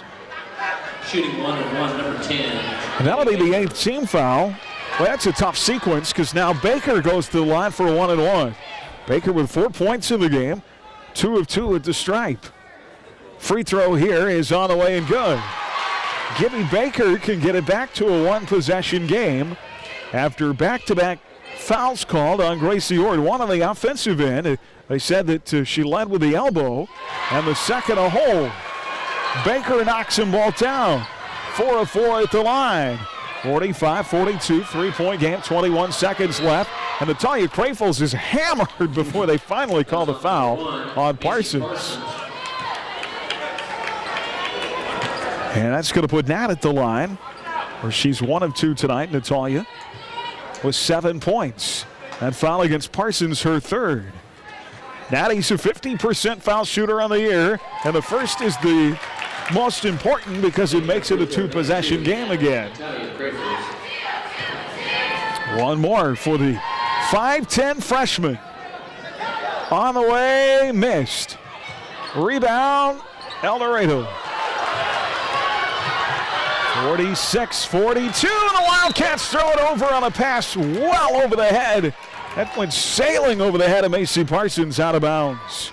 Well, there could not have been a worse time for a turnover for El Dorado. No, and And that was a baseball pass. That was a prayer to try to get a quick bucket and get another stop as Coach Mitchelstetter calls a 30-second timeout. That was the center fielder missing his cutoff man by a mile. I've seen Sam Elliott throw it over the backstop once, so I'm not going to say that's the highest throw I've ever seen, but that's pretty close. It's not a turnover you want with 15 seconds left in the game. 46-42 with the timeout. We mentioned Emily Schweizer will wrestle for a state championship at 195 this week, tomorrow and Thursday. Speaking of Sam Elliott, undefeated, the two-time champion at 160. He and Cruz Hirschberger will wrestle at 4A State coming up Friday and Saturday. Hirschberger at 132. By the way, Sam Elliott this week named the KWCA 4A Regional Wrestler of the Year. Buhler to play it in, up 46-42. They get it into Crafels. Natty to Horning. Horning against the pressure, far side, Utsi across the timeline. Abby dribbling it, is tripped up, or maybe she just fell down. Ball goes out of bounds, and they call it off El Dorado. So Ward will play it in on the baseline with 7/10 left. Buhler's going to win it. Easy inbounds play, and that'll do it. The Crusaders equal their win mark of a year ago. They're fourth on the season, and they complete the season sweep of the El Dorado Wildcats, scoring 15 points in the fourth quarter. 46-42 is the final. El Dorado 42, easily their most on the year. Their previous high had been 30 in back-to-back games on January 11th and February 1st. The Crusaders, the most points they've scored in a game since January the 11th when they scored 53. A big night for Gracie Ord with a career best 15, and her Lady Crusaders will win it. They improve to 4-15 on the year and 2-7 in the league. El Dorado will fall to 1-18 and 0-9. El Dorado will finish up their senior night coming up this Thursday here against Augusta, and Buhler will be home on Thursday senior night also to host the Winfield Vikings. 46-42 the final, our postgame when we come back on HKFM and the Crusaders Sports Network. Stay tuned for the Shirt Shack postgame show. Shirt Shack, where the shirt hits the fans. Coming up, the Whifco Steel Products Player of the Game. You're listening to exclusive coverage of Crusader basketball on HKFM. For more than 90 years, Hutchinson Community College has been the premier two-year educational institution in Kansas, offering the highest quality education at an exceptional value. Schedule a personal campus tour today to learn more about what we have to offer. Visit hutchcc.edu/admissions for more information. Have you been thinking of making the switch to Nextech Wireless, but you're stuck in an agreement with your current provider? We'll pay off your phone for up to $1,000. Yes, really! You'll also receive up to $829 off the smartphone of your choice. That includes the Samsung Galaxy S21 5G or iPhone 13. That's not the only reason to switch to Nextech Wireless.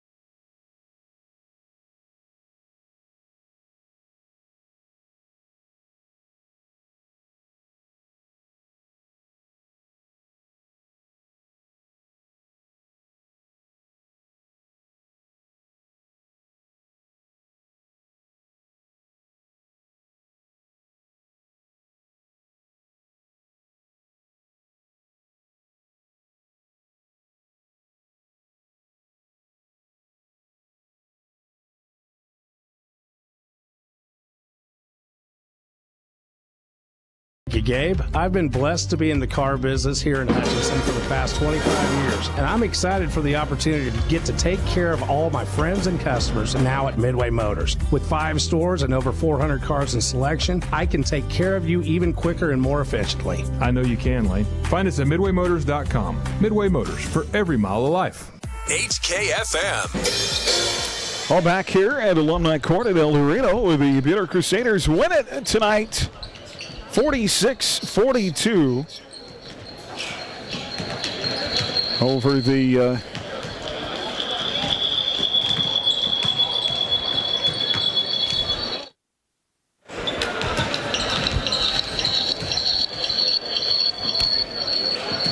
over the El Dorado Wildcats. 5 lead changes in the game.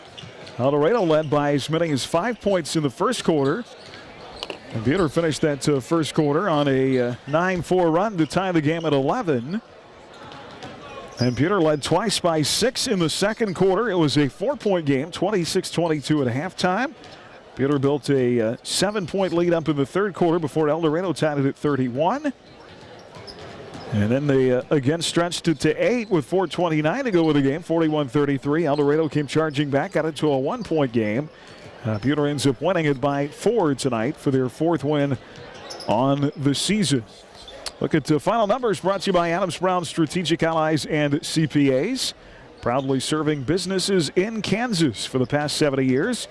Online at adamsbrownCPA.com. Victoria George hit 4 threes in the game, and she finished with a team-high 14 points for the Wildcats. Macy Parsons with 7. Then you had Gibby Baker with 6. Jalen Scheffler had 1. 7 for Presley Johnson and 4 for Sydney Scholes. 15, a career high, a new one for Gracie Ord tonight. Her previous best had been 12 in the SIT. 7 for Natalia Krafels, 6 of that in the second half. Taryn Horning had 3, Emmy Stallman with 3. 8 for McKenna Siemens.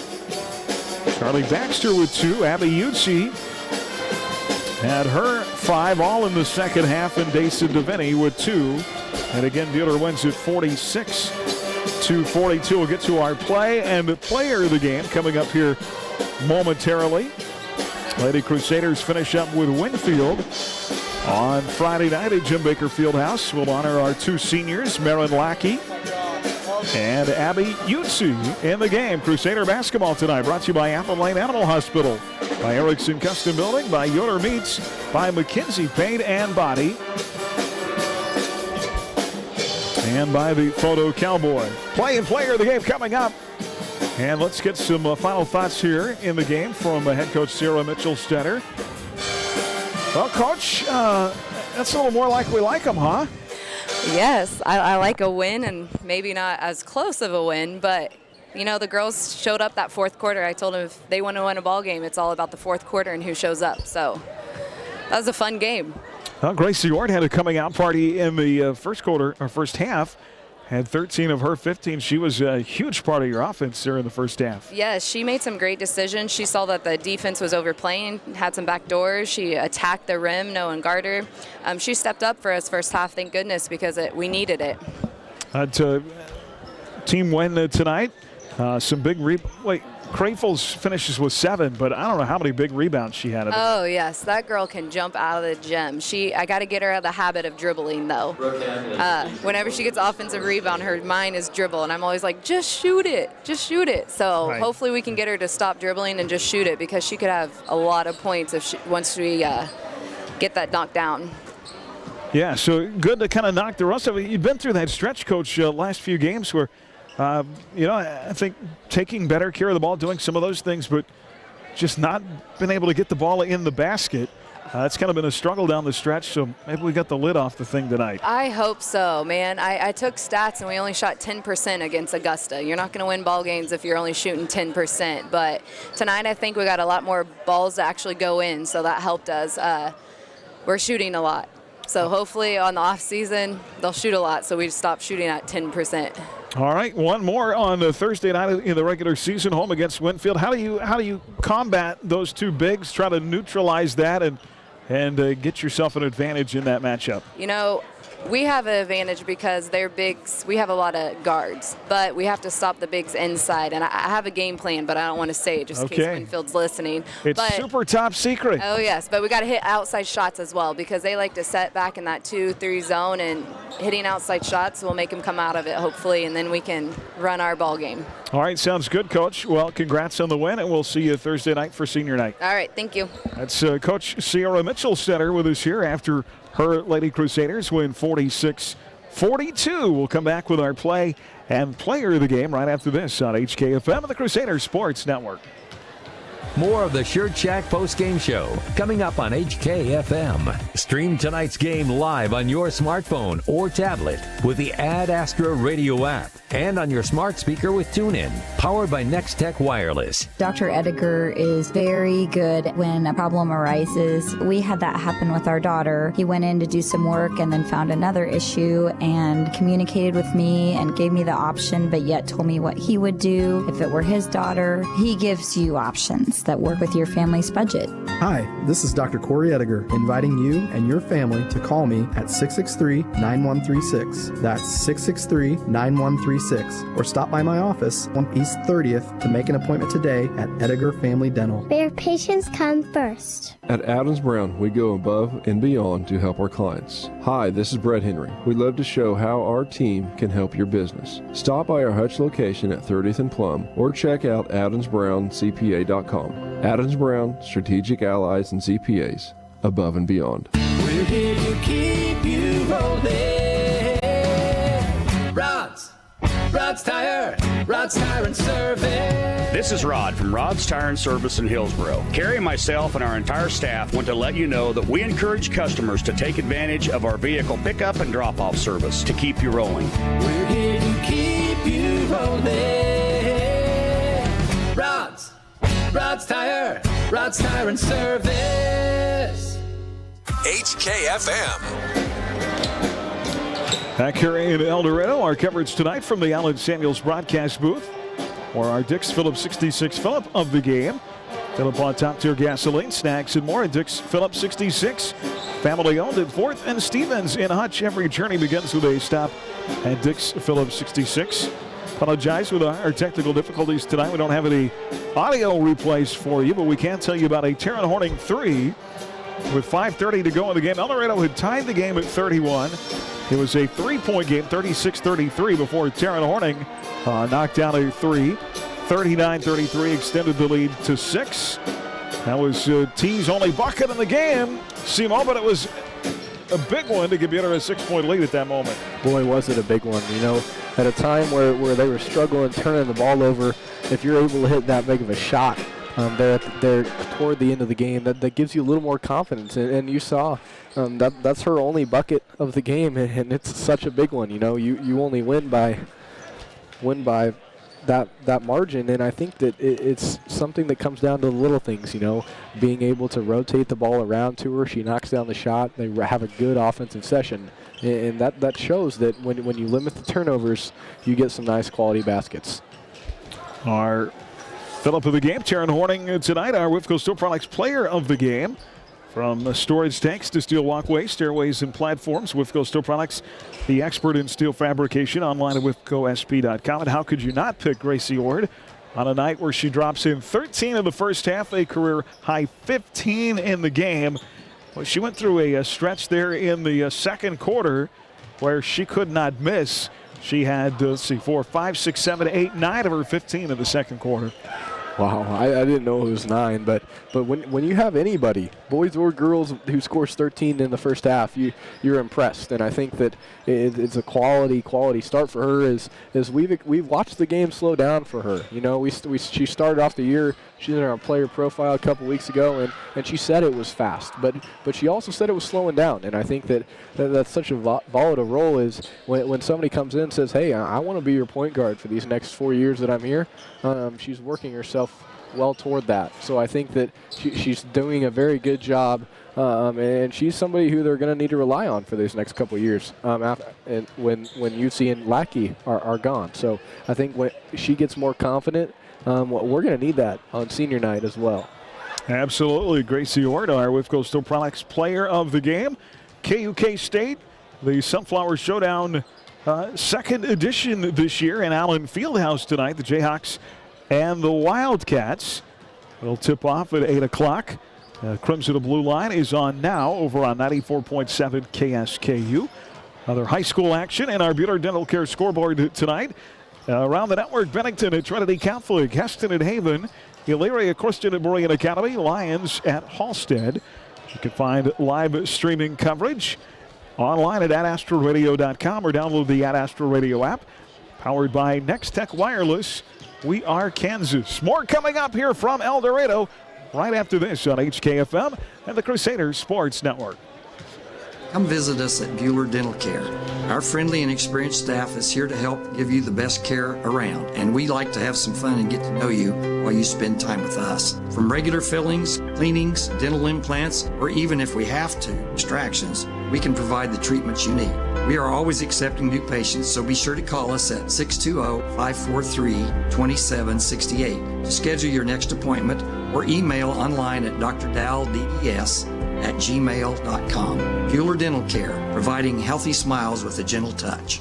Winter has arrived and getting out of a warm bed can be tough on cold mornings. Make it easier with the New-Tone heat lamp or heater exhaust fan combination for your bathroom. You'll have energy-saving warmth and instant comfort in your small or large bathroom without adjusting the thermostat. They're easy to install and prices start at $50. Plus, add a 15, 30, or 60-minute timer. Call us today at 620-662-0531 or stop by Sunflower Electric at 100 West 2nd in Hutchinson.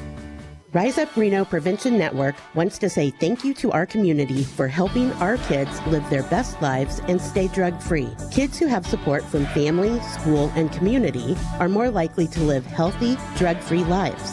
89% of Reno County kids have never tried marijuana. In a changing world where we all get mixed messages, let's help keep this message clear. Kids with support are more likely to clarify mixed messages and live drug-free. Rise up, Reno. HKFM.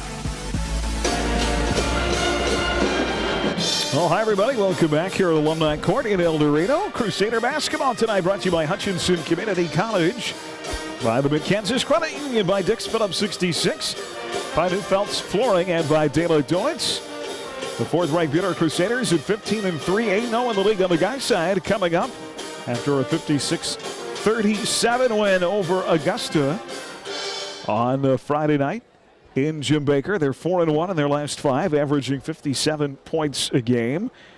Grant Ricker and Jack Voth both in double figures in that win on Friday, and against an El Dorado team that could really score it tonight. Buhler already with that short bench. Carson going to be shorthanded tonight. Several of the Crusaders have been kind of battling some sickness this week, and Wade Meyer and Ethan Stambaugh are not here. That's going to force some guys like Miles Frederick or a Jeffrey Neal to have to really step up. Yeah, and when you only have one starter at your practice the day before a game, that's not something you want, especially the way this postseason is looking, that they need to win this game. And they're playing an El Dorado team who are 5-0 in their last 5, but they've also played well on the defensive side. You know, the last time we talked about this team when we saw them at the Fieldhouse, they didn't play defense very well. They made shots, and then came back and just let Buhler do whatever they wanted on offense. This team has evolved and they've changed. They're playing better defense, and that's helped them win games. They had a big win against Circle and another big win against McPherson where they outscored them like 15-3 in the last 3 minutes or something. So they're a team that's not afraid, that wants what's theirs, and if the Crusaders aren't careful, this is a game that they can drop. And as you mentioned, they're shorthanded, and tonight's not the night you want to be shorthanded against these very talented Wildcats. Well, certainly we're rooting for them to win, but I will give you my theory a little bit later on why it's not the end of the world if they lose. Stay tuned for that, but we want them obviously to win. El Dorado comes in at 11-7, 4-4 in the league, and they have been on a roll, winning their last 5 in that stretch. Wins over McPherson and Circle. They beat Mac on February 11th at home, 74-59. They come off a 10-point win here Friday over Circle, 68-58. They can score it, averaging 64.5 a game. They also give up a ton at 61 points a game. They love to drive and kick.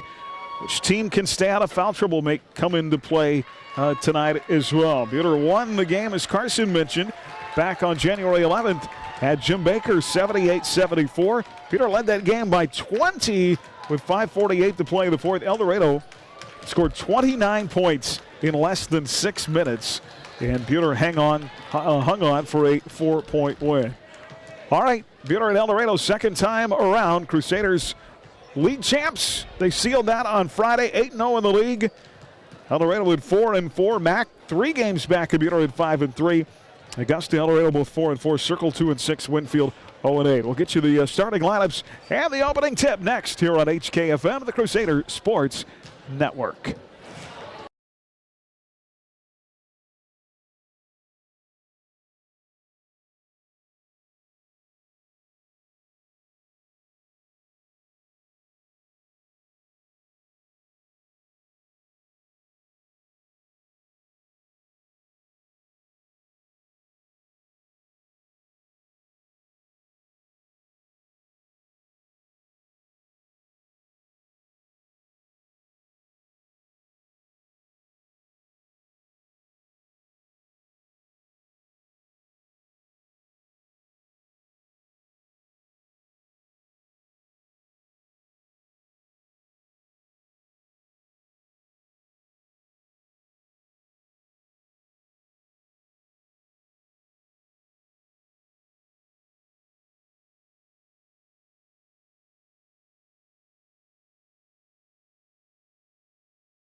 Meat, but if you're looking for grain-fed, locally raised, antibiotic-free, and no hormone-added beef, Yoder Meats is the place. Feed the family with your choice of bundles or smaller butcher bags designed with a variety of meats to fit your needs. They have exotic meats too, and a wide variety of delicious cheeses, baked goods, groceries, specialty candies, gift items, and even products for your pet. Get it all at Yoder Meats in Yoder, open 10 to 6 Monday through Saturday. Find specials at yodermeatsks.com. HKFM.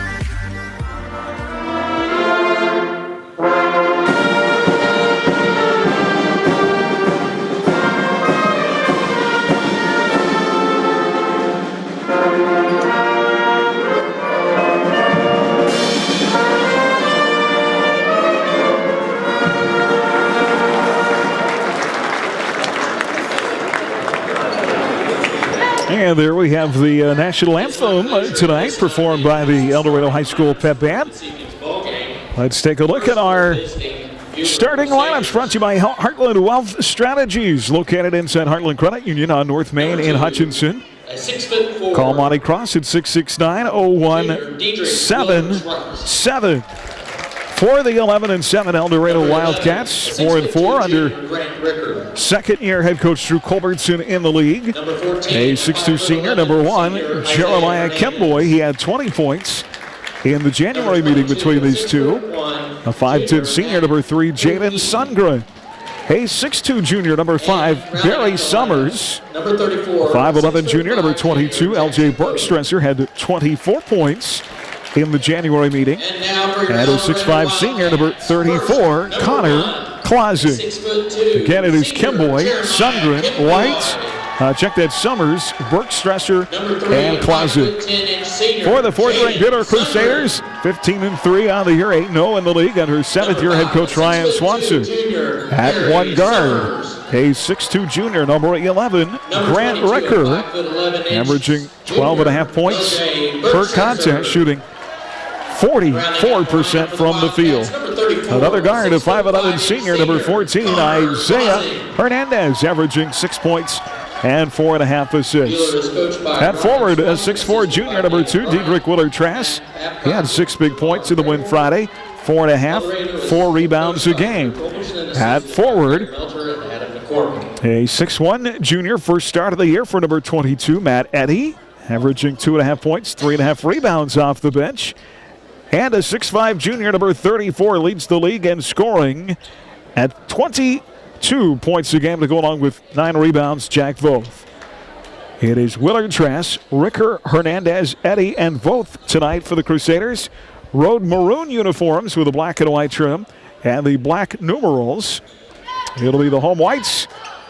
Black and red trim, black numerals for El Dorado. Again, Wade Meyer, Ethan Stambaugh not here tonight.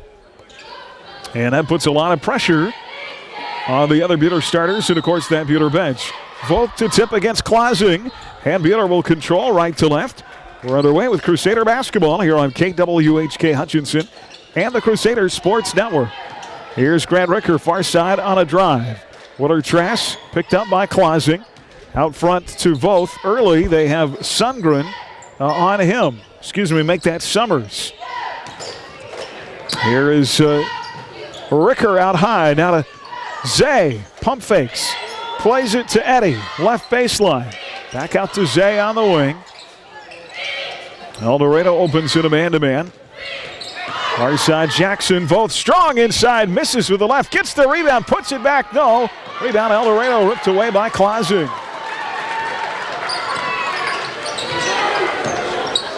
El Dorado with their first offensive touch. Kemboy. This El Dorado team, they'll be aggressive on both ends of the floor. Kemboy drives on Ricker, spins around him and scores it. And El Dorado leads 2-0. 6:56 to go here in the first. Which of these teams can stay out of foul trouble will be important in this game. Here's Buhler in the half court. Ricker on a drive. And a nice pass by Willard Trask into Eddy. Layup in and out, no good. Rebound pulled down by El Dorado. Taken by Summers. Ahead to Kemboy. Wildcats up 4-0. Mentioned they scored 29 points in less than 6 minutes at Jim Baker in January and still lost the game. Here's Clausing at a baseline jumper. Missed. Rebound El Dorado. Sundgren flips it out of the wing to Bergstresser, and the three is good. Point basket, number 22, LJ Bergstresser. El Dorado with a 5-0 start here. 6:11 to play in the first. Jack the other way. Voth works it inside. Shot blocked by Summers. Taken by Kemboy. Kemboy ahead. Flips it far side. Summers for three. Make that Sundgren. And it's an 8-0 El Dorado start and a Buhler timeout with 5:52 to play here in the opening quarter. This Wildcat team can score it. They scored the last 15 in the game in that win over El Dorado or over McPherson a couple of weeks ago. 8-0 our score. Timeout. Buhler back in 30 seconds on HKFM and the Crusader Sports Network. Newfeld's Flooring, your experts in design and installation of carpet, tile, wood, and vinyl floor covering. Proudly sponsoring Buhler High School activities, Newfeld's Flooring in downtown Buhler. At Dix Phillips 66, our family has kept motorists on the road for nearly 60 years. Hi, this is Janet Dick, inviting you to stop by our locally owned station at 1215 East 4th in Hutch. Dix offers top-tier gasoline, grab-and-go food options, and friendly service. Wherever you're headed, every journey begins with a stop at Dix Phillips 66, 4th and Stevens in Hutch. HKFM. Well, back here out of the Buhler timeout. In an 8-0 game, El Dorado with an 8-0 run. Here's Diedrich Willard Trask, baseline jumper, right side missed. Rebound El Dorado. Our Buhler Dental Care scoreboard tonight, girls finals. Mac beat Augusta 50-21. Of course, Buhler wins here 46-42. El Dorado leading 8-0. Bergstresser out high, drives, left elbow jumper, missed. Rebound Clausing, put back, no, rebound Matt Eddy. Eddy getting the start tonight with Wade Meyer out of the lineup under the weather.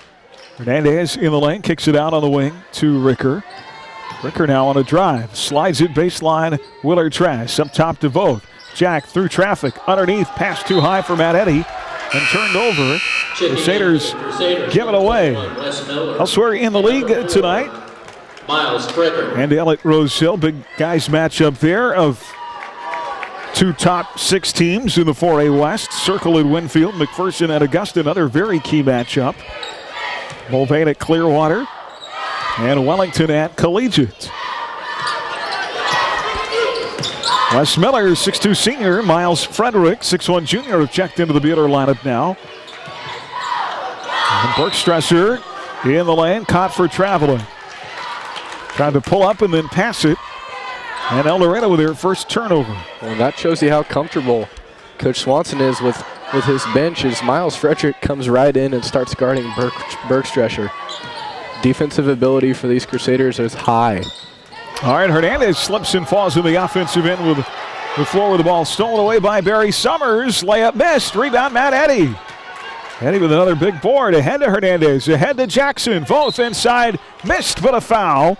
And that'll put Voth at the line. We're down to 4:30 to play. The first Buhler still without a point. Coming into the night is the number 1 team, number 1 seed in the 4A West, with a half-game lead over Pratt. Pratt will play their final game tonight. Buhler will play their final game on Thursday. Voth at the line. First free throw rattles in for Jackson. And that breaks the 0 on the scoreboard for the Crusaders. It's 8-1. 7-point game, 4:30 to go in the first. Second free throw by the 77% foul shooter is good. And make it 8-2. It's a 6-point game. El Dorado the other way, Kimboy. Off right side circle is Sundgren. Far side to Bergstresser.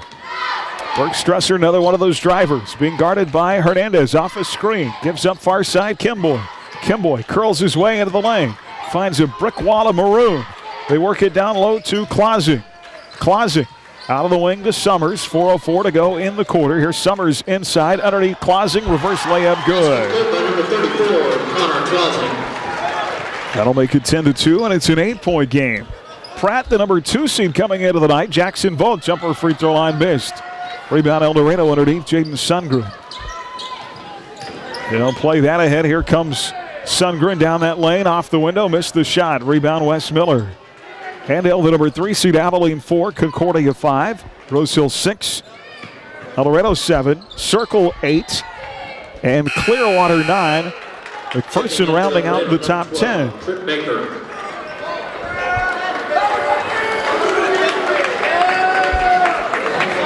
Buhler's going to give it away again. Just 2 points at the free throw line for Jackson Voth. That's it. Ricker back in. Hernandez out.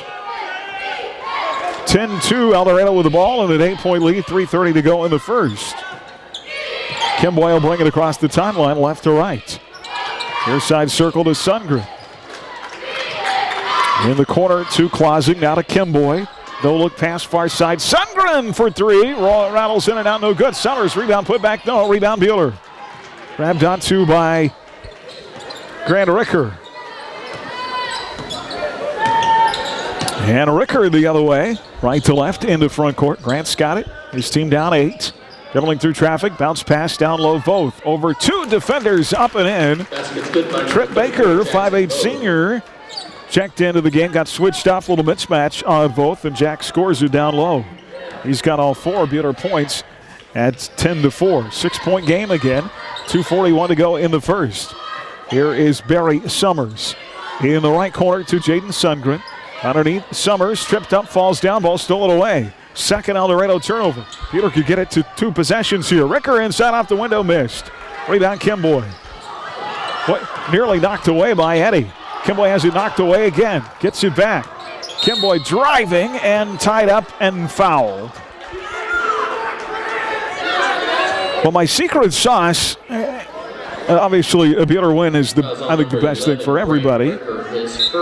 As Ricker picks up the foul. I have formulated this postseason in multiple ways, and I can't figure out a way that McPherson doesn't end up in the 8 or 9. Okay. The 8 or 9 is in the 1's sub-state. Right. So you want to avoid that? Yes. Gannon White, 5'10 sophomore, now in the game for El Dorado. They've got the ball up 10-4. In the left corner 3 goes in for Trip Baker. Number 12 for 3, Trip Baker. 13-4. And the lead explodes to 9. Now the ball knocked away. Buhler gets it back. Grant Ricker with the 3. That's good from the left wing. First bucket from anybody other than Jack Voth. And Grant knocks down his 39th tray of the year. 13-7. Lead cut back to 6. 1:39 to go in the quarter. Runner inside, missed by Kimboy. Rebound Jackson Voth. Boy, if I'm Buhler, there are 15 other teams out there. The one I don't want in my sub-state wears red and plays to the north. And so if Buhler were somehow to follow that too, I think they avoid McPherson and sub-state. I'm not saying that's a reason to lose. I'm just saying if they did, the sky is not falling. Here's Voth inside, missed the shot but is fouled. Yeah. And Jackson's going to go to the line for 2. And from what we've seen, Seth Madron for McPherson is back. So you wonder what kind of a team they are. You know, you played them without him at home, and you go into overtime. Trey Baker with that foul, his first. Jack at the line, first free throw good. Second team foul on El Dorado. Logan Garner, 5'10 sophomore, into the Wildcat lineup. Barry Summers also returned. So that being said, I don't really want to see this El Dorado team in my sub-state bracket either. Absolutely not. This league has been a really tough schedule. Buhler's got 8-0 through it so far. Second free throw good. Jack is 4 of 4. He's got 6 points. Number 22, Matthew Eddy. 13-9. Lead is cut to 4. Buhler's got it within 2 possessions as Matt Eddy returns. Wes Miller goes out. Buhler playing shorthanded without Wade Meyer, without Ethan Stambaugh tonight. A number of the guys have been sick this week and have not practiced. Here's White out high to Barry Summers on a drive and a flip to Tripp. Baker in the left corner. Here's side Bergstresser. Picked up by Frederick. 53 seconds to go in the quarter. Bergstresser spin, shot, missed. Rebound Willard Trask along that baseline. Plays it ahead to Voth. Jackson far side circle. Down low Eddy. Eddy through traffic. Missed the shot. Rebound Voth. Put back blocked. Rebound El Dorado. Taken by the Wildcats. Garner inside with a flip. And wave it off the charge. Taken by Diedrich Willard Trask. Number 20 on the season. Oh my gosh, 20 charges in one season. His reputation has become that guy who takes charges, creates turnovers. Yeah, the dude averages more than 1 a game. And that foul on Garner, his first. El Dorado's 3rd turnover. Buhler with 27 seconds to go in the quarter. And we'll see here if they hold for the final shot. Here is Ricker on a drive. Far side circle to Frederick. Baseline left is Eddy, 15 out. Long pass to the right wing. A 3 by Jack Voth. 3-point goal, number 34. Jack's got 10 and Buhler's within 1. 13-12. It's a 1-point game. 4 seconds to go in the quarter. El Dorado will get off a 3 at the buzzer. In and out, no good by Trip Baker. And that'll get us through the first 8 minutes of play here in this second matchup of the year with El Dorado. After 13, 1, El Dorado 13, Buhler 12. And we're back in 1 minute from the Allen Samuels broadcast booth. Crusader basketball on HKFM and the Crusader Sports Network. Rise and shine. It's daylight time and time to go to your happy place. 30th Street Daylight Donuts makes all of your favorites from scratch each day. Warm and fresh, just like you like them. When you eat Daylight Donuts, it just makes you feel better. A little happier, a little more productive, and now more than ever, we realize it's the little things in life. So start your morning by stopping in your 30th Street Daylight Donuts, 1435 East 30th, or order ahead online at HutchinsonDaylightDonuts.com. Open daily, 5 a.m. to noon. Mid-Kansas Credit Union, serving Central Kansas from their locations in Moundridge and Buhler.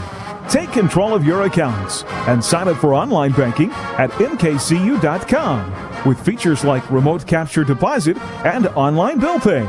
Member-owned and proudly supporting Crusader arts, athletics, and academics.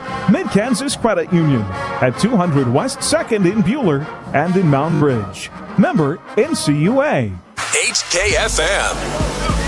Well, Jackson Voth with 9 points in that quarter. Buhler finishes the quarter on an 8-0 run to cut El Dorado's lead down to 1. 13-12. Wildcats have still never trailed. They'll have the ball to start the second. And Logan Garner has it on the far side. Here's Bergstresser on a handoff. Right side circle, Sundgren into the lane. In the corner to Garner. 3 ball, missed. Rebound, Matt Eddy taps it out behind the timeline to himself, and then Garner knocks it away from behind. Voth picks it up and scores it. Jack's got 11, and Buhler with their first lead of the game. 14-13. A 1-point Crusader lead. It's a 10-0 run. 7:26 to play. Now El Dorado will score it on the other end. No. Takeaway by the Crusaders after a miss. I'm sorry. 14-13, Buhler by 1. 10-0 run here. Jeffrey Neal, the sophomore big, is in the game to start this quarter. Here's Voth on a spin with a left. Can't get it to fall. Grabs it back, puts it up and in. And number 34 will not be denied. 16-13. And another steal. By 3, now a steal. A takeaway. Voth in the lane. Missed. Rebound tapped about. Taken by Matt Eddy. Out of the wing to Neal. Up top, Hernandez. Back into Matt. Baseline, Willard Trask over the defender. And they're going to call a charge on Diedrich. Wow. Well, if you're going to take him, you've got to be willing to have that call on the other end too, I suppose. Yeah. You just hope he gets that one back. A 12-0 run here. And the Crusaders lead by 3, 16-13. That's what's interesting about this El Dorado team. As quickly as they can score in bunches, they can also go to the desert and not score for a long time. Here's Bergstresser up high with it. El Dorado's last bucket came with about 2 minutes to go in the first quarter. There's a runner, Garner, right baseline, missed. Rebound, Jeffrey Neal. 6:15 to go in the half. Buhler up 3, 16-13. After a slow start, Jack Voth heated him up. Left elbow, Hernandez, in and out, no good. Rebound underneath is out of bounds. Last touched by the Wildcats, Sundgren. Buhler will have another try on this offensive end to our left. Jack Voth with 13 already in the first half. He has all but 3 of Buhler's 16 right now, leading by 3, 16-13. That storyline sound familiar? Yes. He has been the workhorse this year. He'll try another 3, his second of the game. This one misses back iron. Rebound, Connor Closet. Flips it ahead to Bergstresser. Bergstresser driving over Voth, high off the window, missed the shot, in and out, no good. Rebound, Jackson. Voth pulls it down, plays it ahead off the bounce to Hernandez, far side of the court. Isaiah across that timeline, picked up by Jeremiah Kimboy in the man-to-man. Here's side Matt Eddy, tries the dump pass down low to Voth, and it's stolen away by Bergstresser. Fourth Buhler turnover. Ahead, here comes Sundgren. Far side, out front to Bergstresser. 5:26 to go before halftime. LJ will try the 3, and it rattles in. LJ Bergstresser ties the game at 16. Buhler the other way. Willard Trask into front court. Here's Voth out high. Gets Clausing in the air. Then a pass to Willard Trask in the baseline. Stolen away by Bergstresser. Back-to-back turnovers. Buhler. Sundgren for 3. And El Dorado is back in front on a 6-0 run. 19-16. Wildcats by 3. They've led by as many as 9 in this half. 4:52 to go before halftime. Here's Jeffrey Neal out front. Off the bounce, and that's a turnover. Trying to get it to Voth. Buhler now with turnovers in 3 straight possessions. Grant Ricker, Wes Miller back in. Willard Trask and Voth will come out. Crusader basketball tonight brought to you by Buhler Booster Club, by Hutchinson Family Dental, by Jackson Meat, by Zaprino Prevention Network, and by Adams Brown Strategic Allies and CPAs. El Dorado ball, they're up 3, 4:40 to go on a 6-0 run after Buhler had scored 12 unanswered to take their first lead. Bergstresser wants another 3. This one's short. Rebound, Matt Eddy. LJ's checked in. There was Sundgren who wanted his third 3 of the game. Eddy with a rebound and plays it ahead to Hernandez. Hernandez in front court. Gives up near side circle in front of the El Dorado bench to Grant Ricker. Ricker dribbling with the left hand out high near the timeline. Far side, Jeffrey Neal. Neal plays it off to Eddy. Eddy underneath to Miller. Ball knocked loose. And another possession. Make it 4 in a row where Buhler turns the ball over without a shot. Here is Kimboy. Up top, Bergstresser. Floater in the lane with a right. Swishes in. LJ's got 8. And it's 21-16. And El Dorado's lead back to 5. This is a 7-0 run. Make it an 8-0 run by the Wildcats. 3:45 to go before halftime. 4 straight possessions with turnovers for the Maroon crew. Far side is Hernandez. Isaiah, the senior, play his final regular season home game on Thursday at Jim Baker. And now a timeout on the floor. 3:32 to go before halftime. El Dorado 21, Buhler 16. And we're back in 1 minute with Crusader basketball on HKFM and the Crusader Sports Network.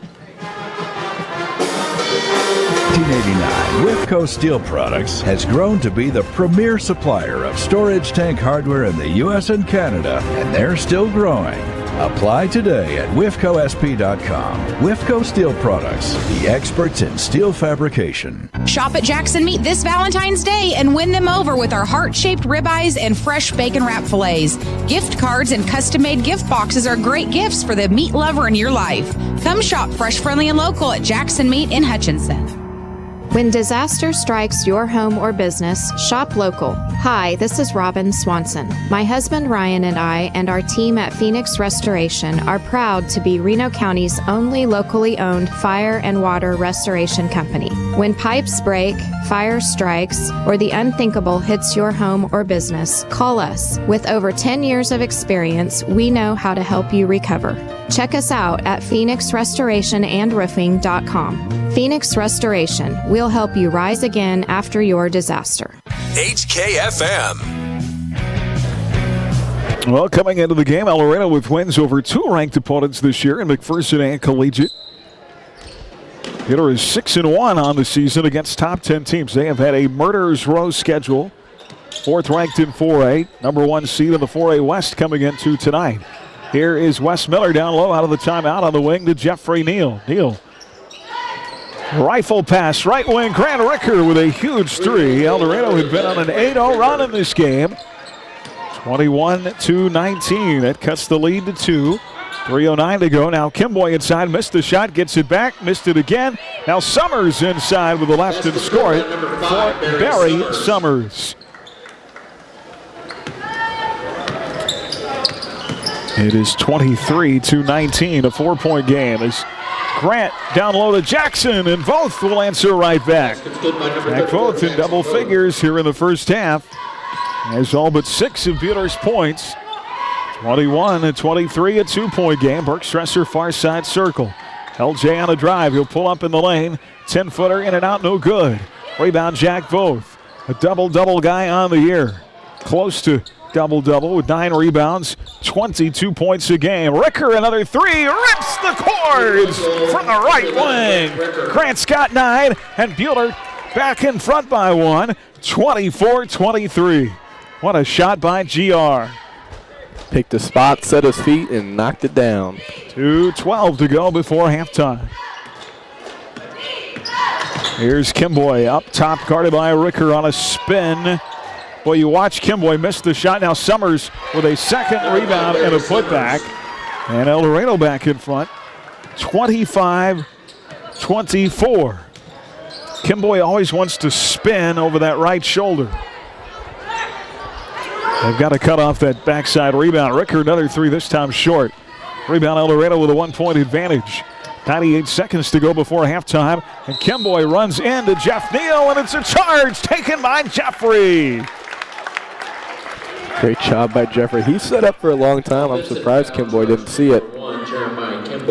That's an area where El Dorado in the fast break can get themselves into trouble. That is the second charge taken of the game. They can play with a little recklessness. Or maybe they shouldn't. Yeah, they can as they set up and some little bit of pressure here. They pick up full court, Voth into Neal. Back to Voth. Boy, what a luxury when your 6'5" big can bring the ball up the floor. Here's Jeffrey Neal. This kid, I think, gets a ton of minutes next year. Yeah. Far side, Matt Eddy. Out front, Jeffrey. This is good for him tonight, too. Him and Miller and Frederick being forced to get some time. Here's Jackson inside. Voth strong to the cup. Missed it. In and out, no good. Rebound and a foul, and Voth will go back to the free throw line for the 3rd time in this game, and El Dorado fans are a little frustrated at the moment. Live tonight from the Allen Samuels broadcast booth. Allen Samuels, Chrysler, Dodge, Jeep, Ram, and Hutch. Come by, let's be friends. Jack Voth at the line. His team shooting 68% on the year coming into the night. As the first free throw is good. You want to know where Buhler has won the bulk of its games. So we've talked about this. Coming into the game tonight, they had a converted on 105 more free throws than their opponents in 18 games. That is fantastic. That's the second on Connor Clausing. And Jack knocks them both down. He stays perfect at the line. 6 of 6. 26-25. Buhler in front by 1. 59 seconds to go in the half. Now Matt Eddy with a steal. Matt Eddy picks the pocket of Kimboy, who'd fallen asleep. Well, you can't do that on Speedy. Eddy rips it away. Here's Voth at the free throw line. Shields off Summers. Plays it far side. Eddy up top to Neal. Jeffrey on a drive. Dumps it low. Voth. And that pass rejected. That was not a great play by Trip Baker. It goes off his pants. I don't think Jack was going to catch that. No. I think Baker just had to let it go out of bounds, but he couldn't. Yeah, off El Dorado. And that's that time where you say over reckless, over aggressive. Is they forced Buhler, and they basically gave Buhler the last shot of the game. Or the half anyway. Yeah. 34 seconds to go. Here's Jeffrey out of the right wing to Eddy. Inside Voth, hard take, and that might be an offensive foul on Jack. It'll be just his first of the game. Well, neither team really in any foul trouble at this point. That is just the third team foul of the Crusaders. Nobody with more than one. Checking in for the Crusaders, number 23. As Tavian Gilliam is going to check in for Buhler. The 6'4 sophomore Voth will go out. El Dorado with 5 first half fouls. Connor Clausing with 2. And now El Dorado can hold for a final shot as they're down 1 with 22 seconds to go in the half. Bergstresser's going to bring it across the timeline left to right. He'll be picked up by Isaiah Hernandez. Bergstresser between the legs dribble. Trying to be a little fancy. Gets around Zay. Floater in the lane. Missed. Rebound taken by Zay. High gets the last laugh ahead. Gillio. Layup missed. Rebound El Dorado. 6:10 left and they'll not get a shot off here as we make it to halftime. And Buhler down by as many as 9 in the first half. Somehow escapes the first 16 minutes with a 1-point lead. 26-25. Crusader basketball brought to you by Ray and Sons Roofing, by Cargill Salt, the Sheila Metzger Agency, by the Medicine Shop, and by Midwest Iron and Metal. Our Prairie Bank of Kansas halftime report is next on HKFM of the Crusader Sports Network. To exclusive coverage of Crusader basketball on HKFM. Stay tuned for tonight's Prairie Bank of Kansas halftime report. Prairie Bank of Kansas, serving Central Kansas since 1886. Prairie Bank of Kansas is a local bank with local concerns. You'll find us in the heart of the community, helping wherever we're needed. We enjoy working with local schools to help promote activities like sports and extracurricular learning. We hope you support these valuable activities too. We'll be right here with you. Visit one of our locations in Stafford, Buhler, Inman, or Hutchinson, or check us out online at prairiebankks.com. Prairie Bank of Kansas. How banking should be. Much like going to the doctor for a physical, we can perform a physical on your vehicle. Hi, this is Steve. Welcome to the full service experience of Red Rock Auto Center. Allow us to do a complete physical on your vehicle to ensure its complete dependability. Whether preparing for holiday travel, batteries, or brakes, we are your locally owned, family owned, full service repair facility. Visit us today in South Hutchinson or go to redrockautocenter.com. Red Rock Auto Center. We're here when you need us. Get your prescriptions with no hassle at the Little White Castle. You've heard that medicine shop jingle for over 20 years. We know that picking up prescriptions at the drugstore can be challenging. At the medicine shop, we try our best to make your drugstore experience pleasant. With 4 pharmacists and several knowledgeable pharmacy technicians, the medicine shop has the manpower to efficiently accommodate you. So next time you need a prescription with no hassle, try the Little White Castle. The Hutchinson Medicine Shop in Midtown Hutch. Sports in a minute. I'm Brendan Dorzinski. Coming up tonight at Allen Fieldhouse, it's the second Sunflower Showdown of the year as the Kansas Jayhawks host the Kansas State Wildcats. KU won the first matchup of the season last month after overcoming a 17-point deficit and is in the midst of a 3-game winning streak, while K-State lost its last game over the weekend. The Jayhawks are favored by 12 points tonight, and tip between KU and K-State is scheduled for 8 o'clock. The Jayhawks are up 1 spot in this week's AP Top 25 poll, moving up from 6th to 5th. Gonzaga is the top team in the country once again, followed followed by Arizona in second, Auburn third, and Purdue in fourth. Texas Tech is the next highest-ranked Big 12 team in ninth place this week, while Baylor slid down to the 10th spot. Texas remains ranked 20th this week. And for the fourth time this season, KU's Ochai Agbaji is the Big 12 Player of the Week after he averaged 21.5 points per game in the Jayhawks' last two contests, including 23 over the weekend. He shared the honor with Iowa State's Isaiah Brockington, while Bryson Williams of Texas Tech is the Big 12 Newcomer of the Week. Sports in a Minute, I'm Brendan Dworzinski. Stream tonight's game live on your smartphone or tablet with the Ad Astra radio app and on your smart speaker with TuneIn. Powered by Next Tech Wireless. You're listening to the Prairie Bank of Kansas Halftime Report. Come visit us at Buhler Dental Care. Our friendly and experienced staff is here to help give you the best care around, and we like to have some fun and get to know you while you spend time with us. From regular fillings, cleanings, dental implants, or even if we have to, extractions, we can provide the treatments you need. We are always accepting new patients, so be sure to call us at 620-543-2768 to schedule your next appointment or email online at drdalds@gmail.com. Buhler Dental Care, providing healthy smiles with a gentle touch. At Adams Brown, we go above and beyond to help our clients. Hi, this is Brett Henry. We'd love to show how our team can help your business. Stop by our Hutch location at 30th and Plum or check out adamsbrowncpa.com. Adams Brown, Strategic Allies and CPAs. Above and beyond. Erickson Custom Building has a great plan and a budget suited for your needs. Whether it's a new build, a remodel of a kitchen, interior, exterior, or an insurance restoration project, Erickson Custom Building provides quality craftsmanship and superior customer service. We stand behind our work and have lasting relationships with vendors, suppliers, and most importantly, with you, the customer. Erickson Custom Building, proud to support all high school activities. Call 620-585-2816 or visit EricksonCustomBLDG.com. HKFM. Oh, hi, everybody. Welcome back here at halftime. Crusader basketball brought to you by Johnson Sheet Metal. Continued support of our fine arts. By the Prairie Bank of Kansas, by Wade Pat Insurance, by Idea Tech, and by Wifco Steel Products. 26-25, Buhler by 1 at halftime. El Dorado led by as many as 9 in the first quarter. Buhler went on a 12-0 run. Late first quarter, early second quarter. Jack Voth had a stretch in there where he scored 3 straight buckets to make it 16-13 Buhler early second quarter. El Dorado would wrestle the lead back as they led by as many as 4 in the middle part of the quarter. And then Buhler, of course, coming back with a couple of Grant Ricker threes to make it 26-25, a 1-point lead at halftime. El Dorado led in scoring by L.J. Bergstresser with 8. Buhler 17 from Jack Voth. And so as you kind of break down these two teams at halftime, first you look at Buhler, obviously shorthanded tonight, 26 points at the half.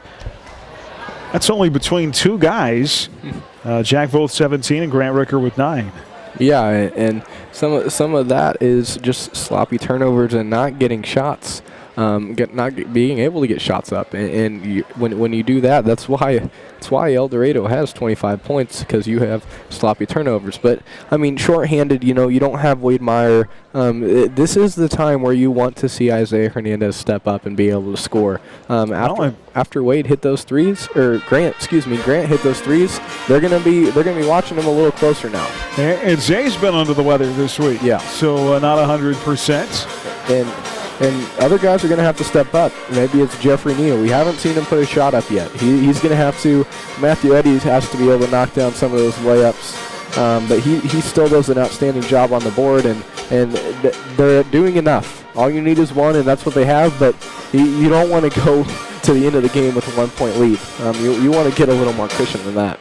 Yeah, Buhler at one point had 4 turnovers in a row there in the second quarter. El Dorado, on the other hand, we talk about the fact they can score in bunches, and they also go through stretches where they just disappear. Yeah, they disappear, and then all of a sudden they reappear, and they score a lot quick. You mentioned the last time we played them, they scored, 29 points in 6 minutes, and that's some insane basketball. And when they have the right pieces in and they're feeling it, they become a dangerous team. And I don't know, it reminds me of a roller coaster. Yeah, maybe just a little bit. Yeah, a lot of ups and downs. Well, El Dorado has won 5 straight. Buhler, of course, coming in. Just the 3 losses on the year. The last on February 8th at Great Bend. Trying to hold on to that 1 seed in the 4A West.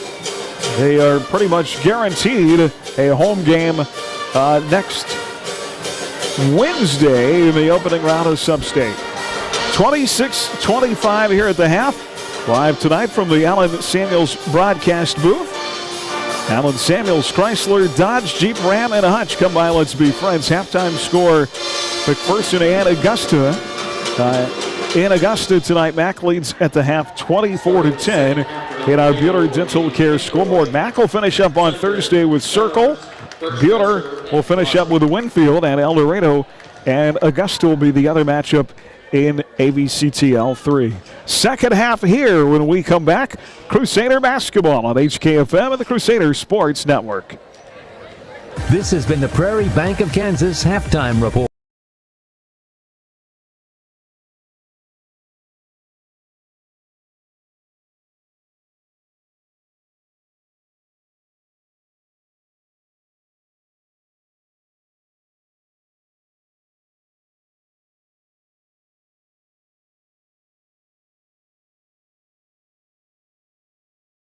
(662) Midwest Iron, recycling for tomorrow's environment. We are ready for a new and fun event. It's the Shamrocker. Rise Up Reno, Salt City Brewery, and the Soul Preachers are inviting you to join us for a fundraiser, including live and silent auctions, refreshments, and live classic rock band. We can't wait to see you at the Shamrocker, March 12th, 6 to 11 p.m. at Memorial Hall. Tickets are $25 and include awesome door prizes for the first 150 guests. Find more information at riseupreno.org. Rise Up, Reno. HKFM. Well, back here to start the second half. Same starting 5. El Dorado will have Kimboy, Sundgren, Summers, Bergstresser, and Clausing. Buhler will have Willard, Trask, Ricker, Hernandez, Eddy, and Vogt. Again, no Wade Meyer. No Ethan Stambaugh tonight. Both have been sick this week. Other members of the team have been down a little bit as well and have missed some practice time. And actually, Jeffrey Neal is going to start the second half. Yeah, Isaiah just headed out of the gym with Doc Lackey, so holding his back. So we hope that he is okay and able to return. So Zay is out now. Buhler is down 3 of its typical 7-man rotation, including their point guard. Here is Grant Ricker out high, guarded by Jaden Sundgren. Down low, Jack Vogt, turn around, shot blocked, but a foul. It's an interesting matchup for Barry Summers, who's very athletic. He can really leap too, but giving up size inside of Jack Vogt. And that time Jack just using that superior strength to get the positioning he wanted. Yeah, and Jack's probably trained a little more down in the post than Barry Summers has as he knocks down that first free throw. That'll be the first personal on Summers. First team foul of the second half. Well, Coach Lackey is back. Haven't seen Isaiah return yet, though. Crusaders number 14, Isaiah Hernandez. Jack Vogt hits a pair. Isaiah Hernandez, well, there he is. He was at the scores table. That's why I couldn't find him. He's back in, and Jeffrey Neal out. 28-25 after 2 Jack Vogt free throws makes it a 3-point game. Buhler led by as many as 5 in the first half. El Dorado by as many as 9. Here's Kimboy, and a pass deflected up in the air and out of bounds under the El Dorado bucket. Last touch by Matt Eddy. It'll stay with the Wildcats on their end of the floor to our left. Sundgren to play it in to Kimboy out on the wing. Jeremiah to the free throw line. The spin move off that same shoulder. I'm telling you, he does it every time with his back to the bucket, and he spins off the right shoulder. It's the same move over and over again. He draws the foul here on Matt Eddy, and he'll go to the line for 2. And that has to be something that one of the coaches sees or somebody guarding him. And if you see that and you're not guarding him, you have to let your teammates know. Well, our Lady Crusaders won tonight as Summers knocks in the first free throw. Made me happy to see the girls coming out of the locker room with smiles on their faces. Little bounce in their step after they beat El Dorado for the second time this year. Summers 2 free throws and makes it a 1-point game. 28-27. Peter back across the timeline. Jackson Voth guarded now by Kimboy. Our side to Ricker. Grant had a couple of huge threes. Both in the second quarter. Here's Jack down low. Missed the shot. Gets it back. Puts it up and in. Number 34. Boy, who needs anybody else to score? It's Jack Voth just working. Down low the other way. Kimboy, athletic move in the lane. Missed the shot. Clausing the rebound and taken away by Voth, but they'll call a tie-up. Jump ball possession goes to El Dorado. And El Dorado will have the ball on the arrow. Down 3, 30-27. Sterling College basketball, it's the KCAC quarterfinals. In women's play coming up tomorrow night from Sterling. Lady Warriors take on McPherson as Kimboy gets into the body of both, and Jack will take the charge. That is Buhler's third charge taken of the game. That is Jack's 11th this season. And that'll be the second foul in the game on Jeremiah Kimboy, and the 8th El Dorado turnover. And so Buhler will play it in against the press. Little 3-1-1 action here. Here's Jack Voth driving it across the timeline with the right hand. Works it over to the right side circle. Out front to Zay Hernandez for a three. Missed off the front iron. Rebound Barry Summers being shadowed up the floor by Matt Eddy. Kimboy, a right wing three, knocks it down. That is Jeremiah Kimboy. With his second bucket of the game, first of the second half, and it ties the game at 30.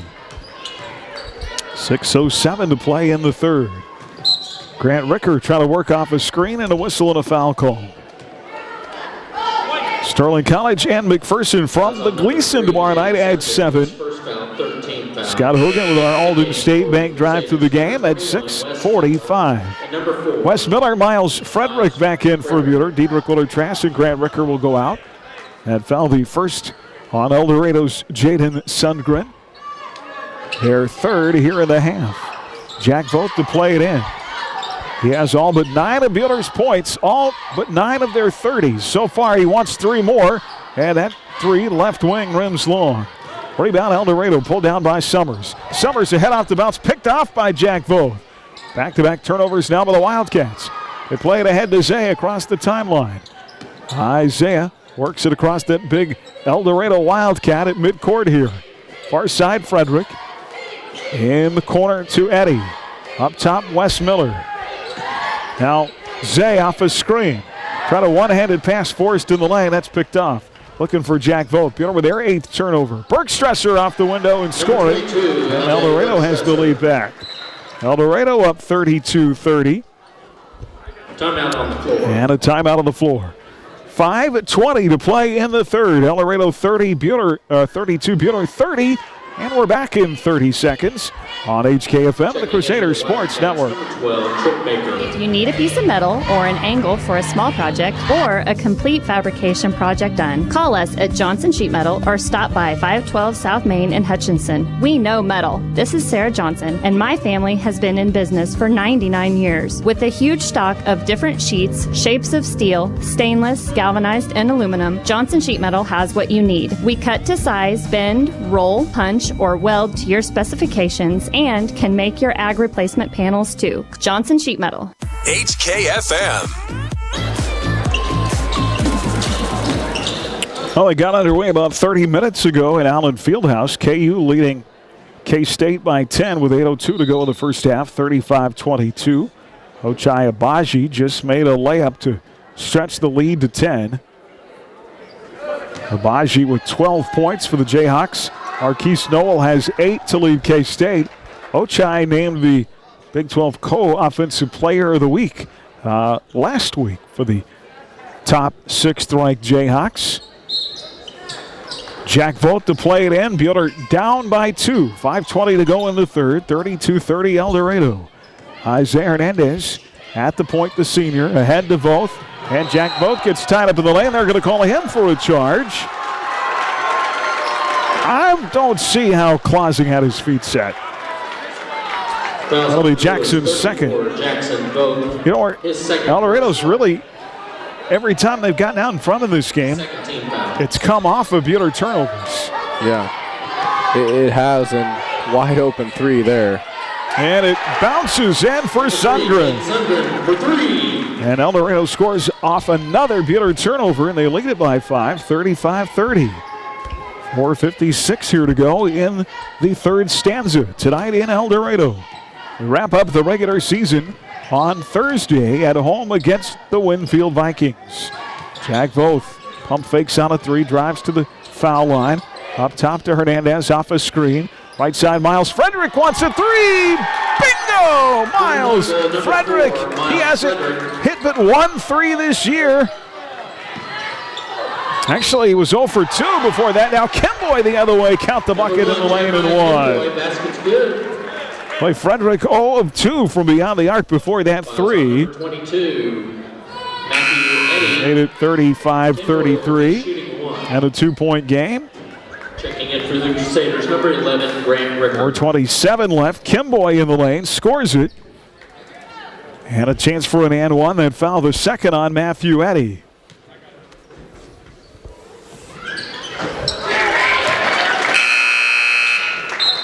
Knock it down for Jeremiah Kimboy. Jeffrey Neal.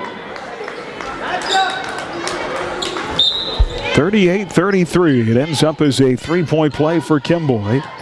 And it's a 5-point game again. 4:23 to go. Here is Ricker across the timeline, left to right. Picked up in midcourt by Sundgren. El Dorado in a man-to-man.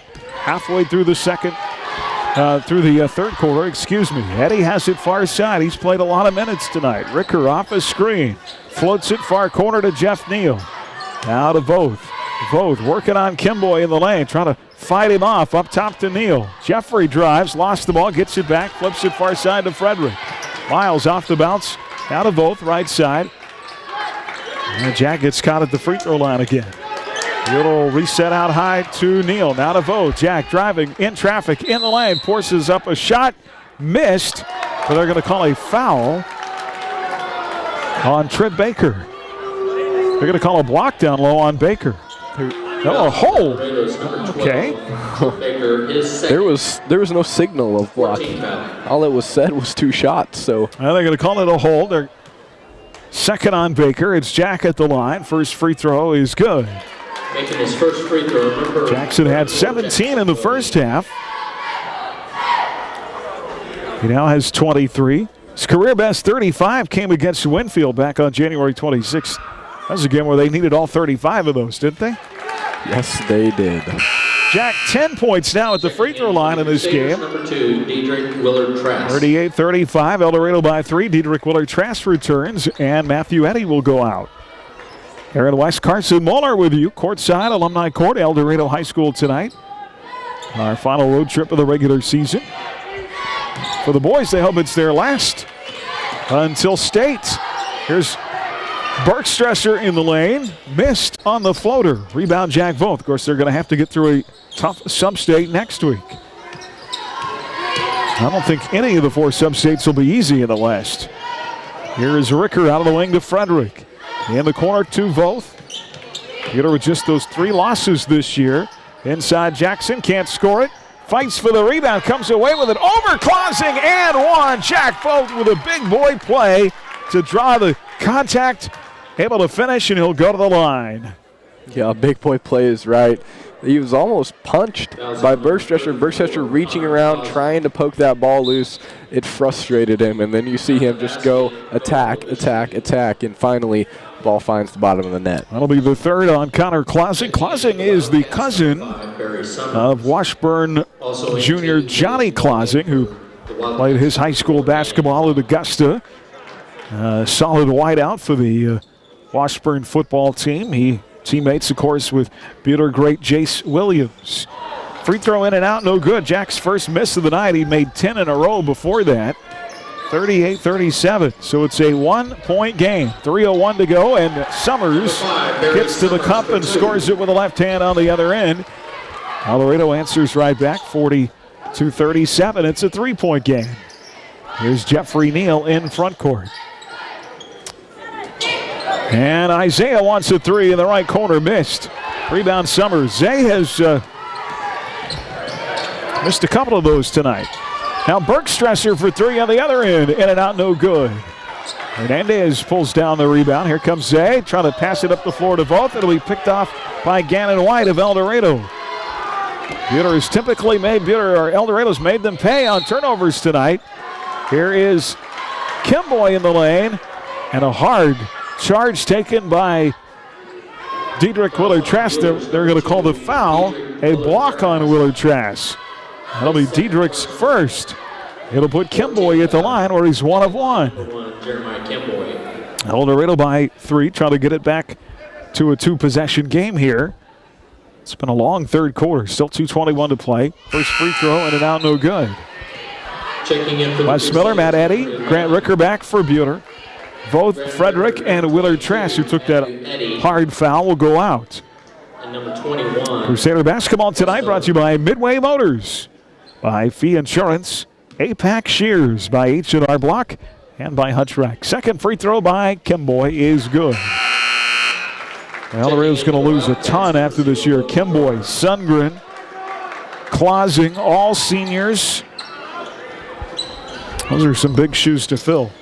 Those are, and they're very, very happy with the progress Barry Summers has made. Didn't play much last year, but he's coming to his own this year, and they're excited about the future of this program. He'll be a senior next year.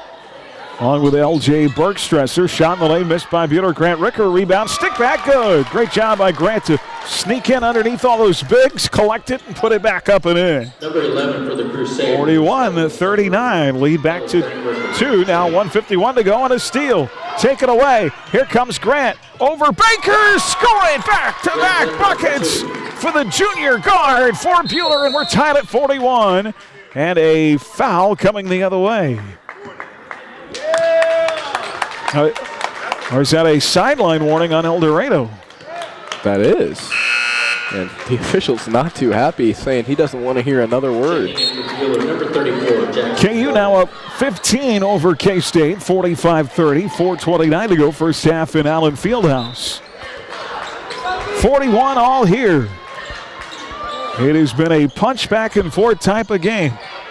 That's been every league game this year.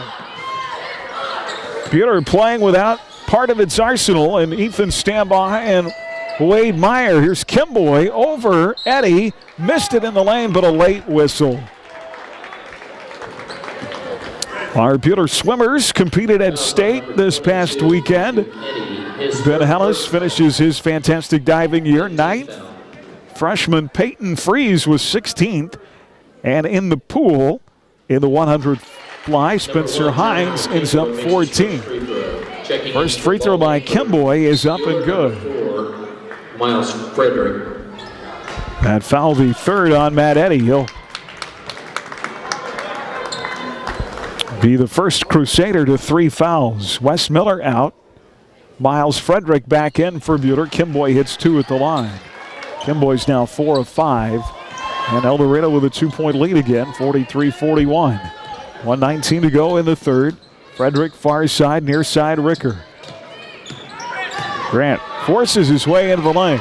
Plays it off to Jack. Jack wants 2 more, missed. Right there for the rebound though. Back up and in. And we're tied again at 43. 1:02 left in the game. Here's El Dorado the other way. Trip Baker on a drive up top to Kimboy. Far side to Logan Garner. Out of Summers. El Dorado down to 48 seconds to go in the quarter. Kimboy in the lane to Summers. Summers over Eddy. Missed. Rebound Grant Ricker. Ricker ahead to Frederick. Layup by Miles, who's good. Miles Frederick with a career best 5 points. Huge in this third quarter. And Buhler back in front by 2. 45-43. Now score it the other way for Logan Garner. And that ties the game at 45. I think we're going to have another 8 minutes like this. What do you think? I bet you so. Out high, Zay. His team could hold for the final shot here of the quarter. 13 to play in the third stanza. We're dead even at 45. Zay rolls, drops it in the lane to Jack. Jack hard to the bucket. Another offensive board. Puts it back up and in at the buzzer. Score it. Basket's good. For Superman, Jack Foth. 47-45. Buhler by 2 as we go to the final 8 minutes. Crusaders back out in front. We'll take 60 seconds. This is Crusader basketball on HKFM and the Crusader Sports Network. Do you need custom shirts, hoodies, polos, or other apparel printed? Whether it's for your sports team, business, or church, 37 Print Co. in Hutch has you covered. Hi, I'm Amanda. Check out our work on Facebook, 37 Print Co. We print shirts.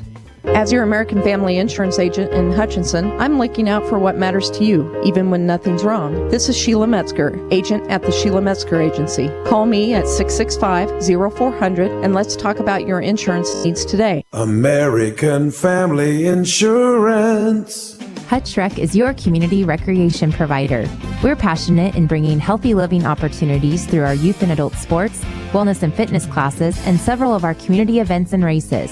We're also your community spirit provider, offering endless recreational opportunities at Dillon Nature Center, Senior Center at Elmdale Park, the Sports Arena, plus Hutch Rec downtown. See all of the community spirit and healthy living opportunities Hutch Rec provides your community at hutchrec.com and on our Hutch Rec Facebook page. HKFM. Well, we'll see Winfield on senior night Thursday in the Fieldhouse. Winfield trailing Augusta at halftime at our Buhler Dental Care scoreboard tonight, 34-21. McPherson led Augusta at the half, 24-10. In our other Division III games, 47-45. Buhler by 2 as we go to the fourth here. Buhler with the ball to our right. Jack Voth with 27 tonight. Ricker flips to the cup, missed. Rebound Clausing for El Dorado and a foul. That's a foul that you don't want, Matt. His second, 16th foul. I'm going to call it on Grant, his second. I might have been worried that was on Eddie. That would have been his fourth. Yeah, that would not have been good. But they'll give it to Ricker. So El Dorado ball, chance to retake the lead. Wildcats have led in this game by as many as 9. They had a 9-point first half lead at one point. Buhler's largest lead so far has been 5 in the game. Logan Garner along the baseline, left side. He's played some big minutes for Coach Culbertson off the bench. Now Bergstresser out high, guarded by Frederick. And there's a pump fake by Bergstresser. Miss. Rebound Clausing back up and in. We're tied again. Clausing for 2. 47 all. 6:59 to go in the game. Jack looking for 29, and why not? Well, I think that career best 35 is in jeopardy tonight. It's quite possible here. 6 minutes, 50 seconds left to go. 49-47, Buhler by 2. El Dorado to our left. And Garner out high. Drives, shot short. Rebound Miles Frederick. Wait, how big has Miles been off the bench tonight? Giving the Maroon Crew some big minutes. And now a whistle and a stoppage of play with 6:31 to play. And a foul trailing back up the floor by L.J. Bergstresser. Will be the Wildcats' first, team's 6th. Barry Summers back in for El Dorado here. Wes Miller, Jeffrey Neal back in for Buhler. Ricker and Eddie will go out. So Neal, Frederick, Miller, Voth, and Hernandez. That's not a fourth quarter lineup we're used to seeing. No, it's not. Here is Isaiah. Pass to Miller, far side, underneath to Jack. Jack Voth playing through a double team. Shot missed. Rebound to Connor Clausing of El Dorado. Wildcats down 2, looking to retie the game again. 49-47, and Bergstresser streaks to the lane with a left and scores it. He's in double figures. And we're tied at 49. The other way, Neal missed the shot, had the ball knocked away on the rebound. El Dorado's got it. Now loose on the deck. Wes Miller falls on it. And he'll be tied up by Connor Clausing. And on the arrow, it's going to be El Dorado ball.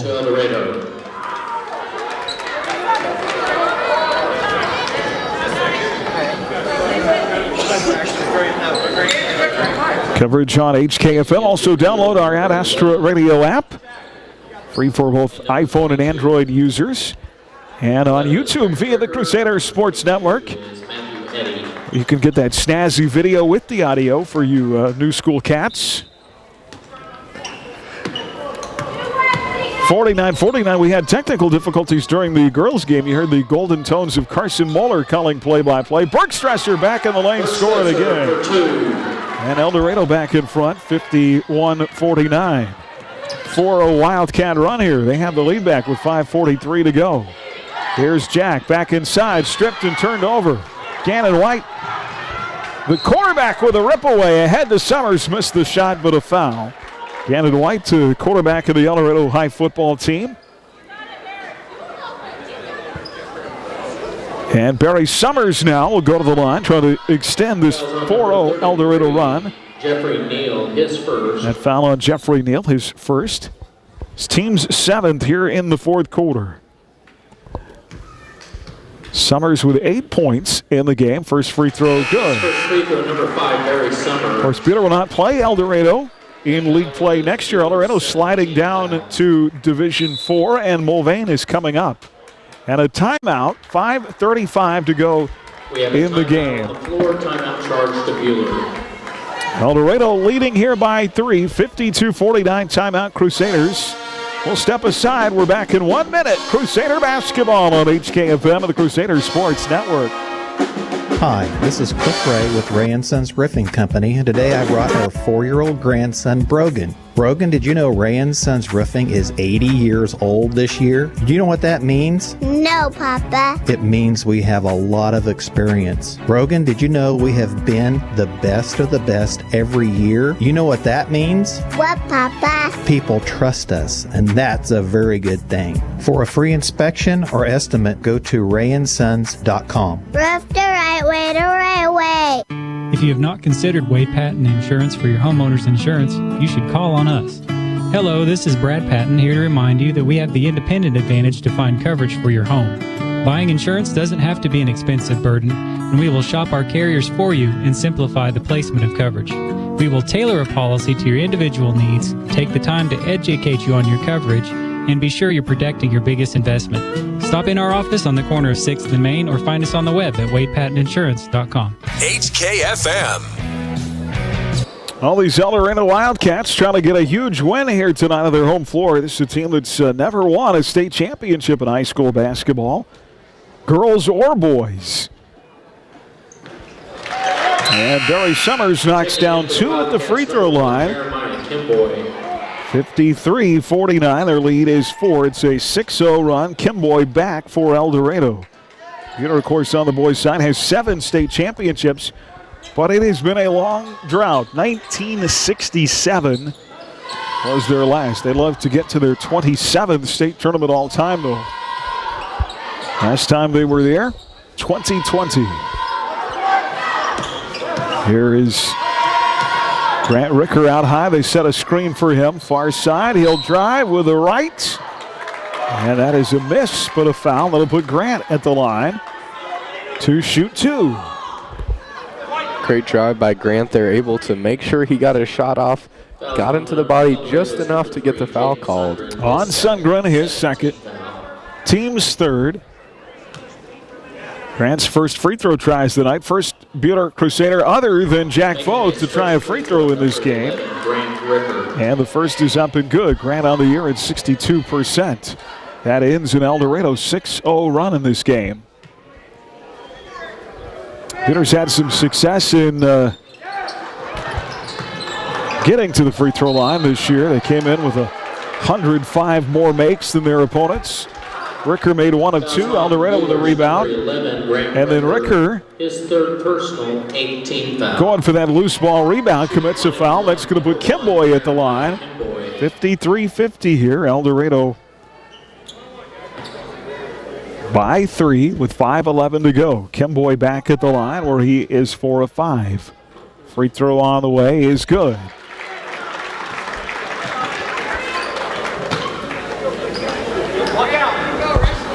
This El Dorado team won 4 games a year ago. Boy, what a turnaround. Now trying to win their 12th tonight as Kimboy hits 2 free throws. 4 starters back.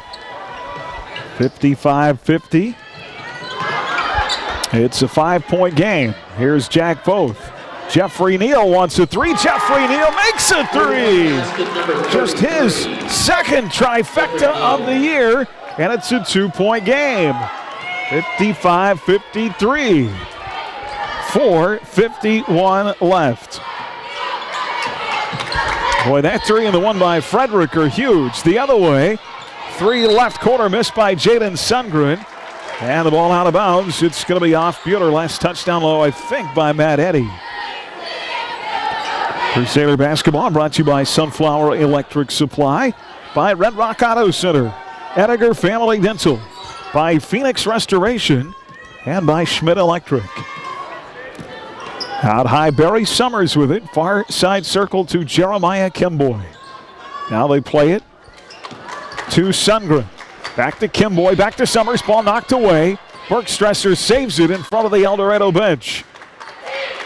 Boy, Ricker got a hand in there, couldn't corral it. Now Bergstresser over Ricker, blocked by Grant. Ooh, what a tough call. They're going to call Grant. They're going to say that Grant got the arm. And Grant, you don't have to worry about what he's thinking. He is emphatic.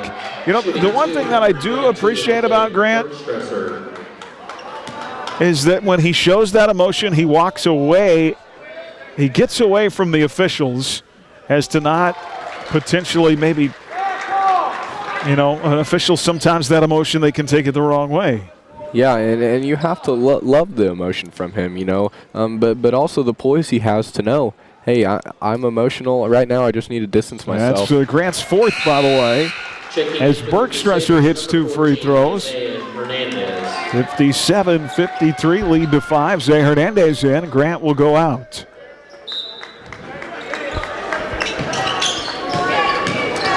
El Dorado picks up full court here. Here comes Jack Voth across that timeline. Up top, Zay. Zay for three, missed. Too strong. Rebound, El Dorado. 4:08 to play. Halftime in Lawrence. KU by 10 over K-State. 53-43. Ochai Abaji with 15 points. And there's the three by Jeremiah Kimboy. 60-53. Largest lead it's been in a while.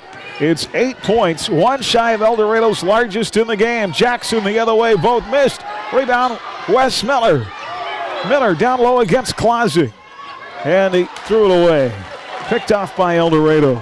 Wildcats by 7. 60-53, 3:27 left. Remember, Buhler is 15-1 when they score 50 or more this year. That only loss, kind of a sore one at Great Bend. Inside, Bergstresser off the window. And Coach Swanee wants a timeout. His team is down 9. 62-53. Buhler short-handed tonight. They've played a valiant game, but they are in trouble right now as they find themselves down 9. 62-53. Their last lead in this game came at 49-47. And a 2-point lead then. And Carson, they've scored just 4 points since. Gotta wonder, you know, Jack has shouldered so much tonight. You've got a Zay who's under the weather. Grant now in foul trouble. Some of those chips starting to stack up against them. Yeah, they're starting to stack up against them, and you wonder how are they going to deal with this adversity. You got 2 starters out. One of your starters is in serious foul trouble, and you need somebody to score. And so Jack's done all that scoring, but you need somebody else to step up. We've seen good baskets from Niles. We've seen good baskets from Jeff. We need some more guys to step up or somebody to initiate some slow down, get a good look. And so that's what Coach Swanson's talking about. Relax. We've been in this situation before. It's 9 points. That's 3 baskets. And we can get 3 baskets easy. We just need to relax, play our game, and trust our guys. This is a 15-4 El Dorado run in this stretch after Buhler had a 2-point lead. We told you El Dorado could score buckets in a hurry.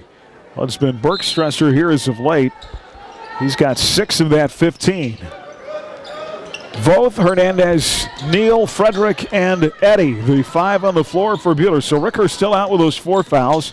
3:04 to go, and they're going to call a travel on Miles Frederick. Well, the turnovers have hurt tonight. If Buhler were to lose this game and Pratt wins tonight, Pratt would be, their regular season would be finished, and they would take the number 1 seed in the 4A West. Buhler would fall to the 2. Buhler cannot fall any farther than 3. If they were somehow to lose both this week, they could not fall any farther than to the 3rd seed. Jeremiah Kimboy, left wing, missed. Rebound Isaiah Hernandez. Up the floor. Now Bergstresser picks off a pass. Taken away by the Wildcats. Well, I'm all for being in whatever sub-state doesn't have El Dorado or McPherson. I'm going to agree with you right there, Aaron. Here's Bergstresser on a kick to Klosing. 2:13 to go. El Dorado by 9, and they're going to start using the clock to their advantage. Our Buhler Bowlers league champs. Crusader men and women have not lost a league matchup this year going into regionals. They have a stacked regional tomorrow they'll host at the Alley in Hutchinson. Now a steal by Zay. Well, Zay can't grab onto it, but Jack Vogt does and somehow gets it to Frederick. What a save by Jackson. Here's Neal in front court to Vogt. Far side, 1:42 to play. Jack drives around Summers and a whistle and a foul call. Good luck to Emily Schweizer in pursuit of defending her state title tomorrow and Thursday at 4A State. Wrestling down after she won the championship at 235 last year. She'll wrestle tomorrow and Thursday at 195. That foul, the second on Barry Summers. 8th team foul. Jack Vogt at the line, shooting 1-1. The first free throw is good. Jack tonight is 11 of 12 at the stripe. Sam Elliott, Cruz Hirschberger will wrestle at state on Friday and Saturday. Jackson hits 2, makes it a 7-point game. 62-55. Grant Ricker is back in. Ricker, Voth, Eddie, Neal, and Frederick. Diedrich Willard-Trask took a hard spill trying to take a charge earlier in this half. He's not returned. Here is Summers inside. Try to spin move in the lane, but called for a travel. Well, there is still life with 1:23 to go. And Buhler will get the ball back down 7. Here is Ricker. Ricker over Kimboy for 3, missed. Rebound in the lane. Matt Eddy falls on it. What a save by Eddy, but then he can't get it to Frederick. It's taken by El Dorado in a timeout. 1:08 left here at Alumni Court at El Dorado High School. The Wildcats trying to pluck one late against the Crusaders. 62-55. We'll take 30 seconds back after this on HKFM and the Crusaders Sports Network. Check out the all-new 2022 Jeep Wagoneer at Allen Samuels in Hutch. Built for comfort and style with third-row seating, adaptive cruise control, passenger touch LED display, hands-free liftgate, keyless entry, and more. Take a test drive today. Need something smaller? We have inventory arriving daily. Check us out at allensamuelshutch.com or stop by at the giant corner of 30th and Lorraine. We always have a warm cup of coffee waiting, and that's why Mr. Samuels always says, "Come by, let's be friends." HKFM. Back here from the Allen Samuels broadcast booth, we're HKFM. Crusader basketball brought to you by Apple Lane Animal Hospital, by Erickson Custom Building, by Yoder Meats, by McKenzie Paint and Body, and by the Photo Cowboy.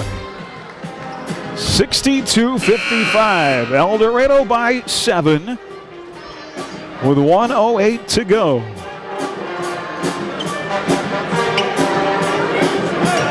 Our HCC road to a championship presented by Next Tech Wireless. Sub-state play actually begins this Thursday and Friday for our 1A teams. We'll have coverage right here for you on the Astra Sports Network.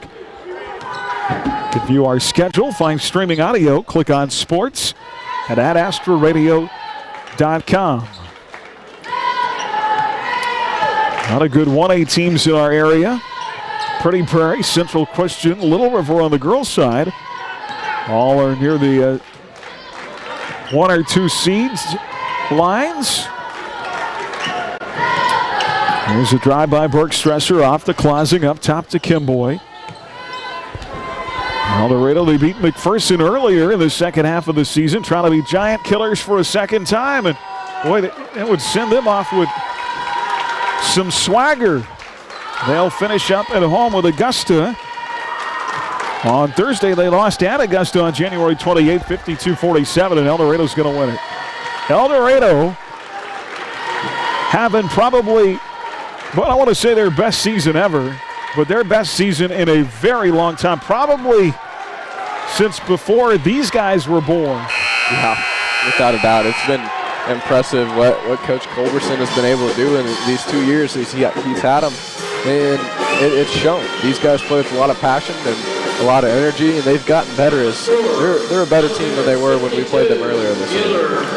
Buhler scores just 8 points in the fourth quarter tonight. EHS administration, we thank you for attending and supporting EHS Athletics.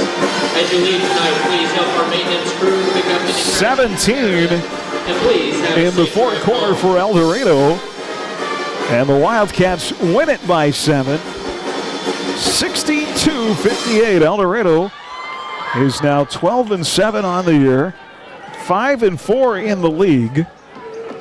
If Augusta indeed loses to McPherson tonight, El Dorado will take over sole possession of third place in the league. How about that? Wow. We're getting word that Pratt is leading Smoky Valley by 8 with 2:06 left. If Pratt wins tonight, then the 1 seed is locked up. It'll go to Pratt. And how they figure that is, both teams after tonight would have 4 losses, but Pratt has the fewer points allowed a game, 43-50. McPherson does win tonight over Augusta, 56-33. So Augusta falls to 4-5 in the league. McPherson improves to 6-3 and to 10-9. Well, Max Circle will be big on Thursday too. There's a lot to be decided in all of this. But again, if Pratt holds on to win tonight, Buhler cannot grab the 1 seed. They would fall to the 2 line. And depending on what happens Thursday, they'll be 2 or 3. They cannot make it far down as the 4 now, this late in the season with 1 game to go. So a lot to be decided coming up on Thursday. 62-55 the final from El Dorado in our postgame when we come back on HKFM and the Crusader Sports Network. Shirt Shack postgame show. Shirt Shack, where the shirt hits the fans. Coming up, the Whifco Steel Products Player of the Game. You're listening to exclusive coverage of Crusader basketball on HKFM. This is Derek Fees with APAC Kansas Shares Division. You know we do big projects, but we also want you to know we can help you with parking lots, driveways, and other projects at your home or business. Asphalt or concrete, we're here to help. Call APAC today at 620-662-2112. Hi, this is Cliff Ray with Ray & Sons Roofing Company, and today I brought our 4-year-old grandson, Brogan. Brogan, did you know Ray & Sons Roofing is 80 years old this year? Do you know what that means? No, Papa. It means we have a lot of experience. Brogan, did you know we have been the best of the best every year? You know what that means? What, Papa? People trust us, and that's a very good thing. For a free inspection or estimate, go to rayandsons.com. Roof the right way, the right way. Gabe here from Midway Motors with our newest sales associate, Lane Novotny. Thanks, Gabe. Lane, you and I both know how much a lasting relationship matters in this business. What are you looking forward to most about Midway Motors? The vast inventory. With over 400 cars in inventory, I'll find my customers a car. You know, Lane, I can remember many years ago meeting you, and I could tell how much customer satisfaction means to you. I want them to have a fair and honest deal, and I think that I can offer that better now through Midway Motors. Find us at midwaymotors.com. Midway Motors, for every mile of life. Winter has arrived and getting out of a warm bed can be tough on cold mornings. Make it easier with the New-Tone heat lamp or heater exhaust fan combination for your bathroom. You'll have energy-saving warmth and instant comfort in your small or large bathroom without adjusting the thermostat. They're easy to install and prices start at $50. Plus, add a 15, 30, or 60-minute timer. Call us today at 620-662-0531 or stop by Sunflower Electric at 100 West 2nd in Hutchinson. HKFM. Well, El Dorado wins it tonight over Buhler 62-55. Mack wins over Winfield. Check that, over Augusta 56-32. Pratt was leading Smoky Valley with 2:06 left. Like to find a score. Love to know how Rose Hill did tonight. Also, we'll try and find a Circle Winfield score for you. Circle Winfield were playing, and as was Rose Hill and Andale. So we'll try and come up with some scores there and kind of help you figure out where things stand after tonight. Andale girls won 43-9 over Rose Hill. We don't have a, it says boys lose. So Rose Hill wins tonight, 55-50. Rose Hill wins over Andale. Well, we'll try and figure some things out coming up for you on our post game. Let's take a look at our final numbers tonight. Brought to you by Adams Brown Strategic Allies and CPAs. Proudly serving businesses in Kansas for the past 70 years. El Dorado built a 9-point lead in the fourth quarter. It was 13-4 at one point. Buhler on a 12-0 run, much of that by Jack Voth, who really carried the team on his back tonight. Came storming back, took an early second quarter lead at 16-13. The Crusaders would lead by 1 at halftime. They extended that to a 2-point lead after 3, but El Dorado outscores Buhler. I think Buhler, Carson, I don't know if you agree, not the best way I can describe it is I think shorthanded, under the weather. I think they just ran out of gas in the fourth quarter. El Dorado outscores them 17-8. Yeah, you could see guys just suck and win after a couple possessions, and that takes a toll on you, you know, not practicing every day. A couple of guys weren't able to go yesterday, and that hurts. I think that, you know, this loss comes at a time where, in all honesty, you're probably okay with it. It's not going to bump you down tremendously or change how your postseason looks. And if it does, it might change it for the better. We'll have to find out Thursday. But I think that a loss now builds you up. You can take a rest, be like, okay, here's what we still need to work on against a very talented El Dorado team. And so if we do happen to see them again, they have this game in the back of their mind, and they have the film from it. And these coaches are great at watching film, making adjustments, and so are the players. They watch a lot of film. And we all know that if they get back 100%, they're going to work their tails off to get where they want to be, and that's at the state tournament. Absolutely.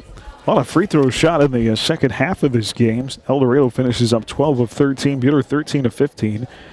All but 2 of those 15 were shot by one guy, Jack Voth, who attempted 13 in the game. He made 12 of them.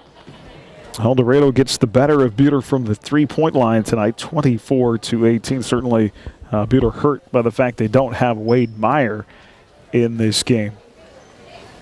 Game high 32 for Jackson Voth tonight, 3 short of his career high 35.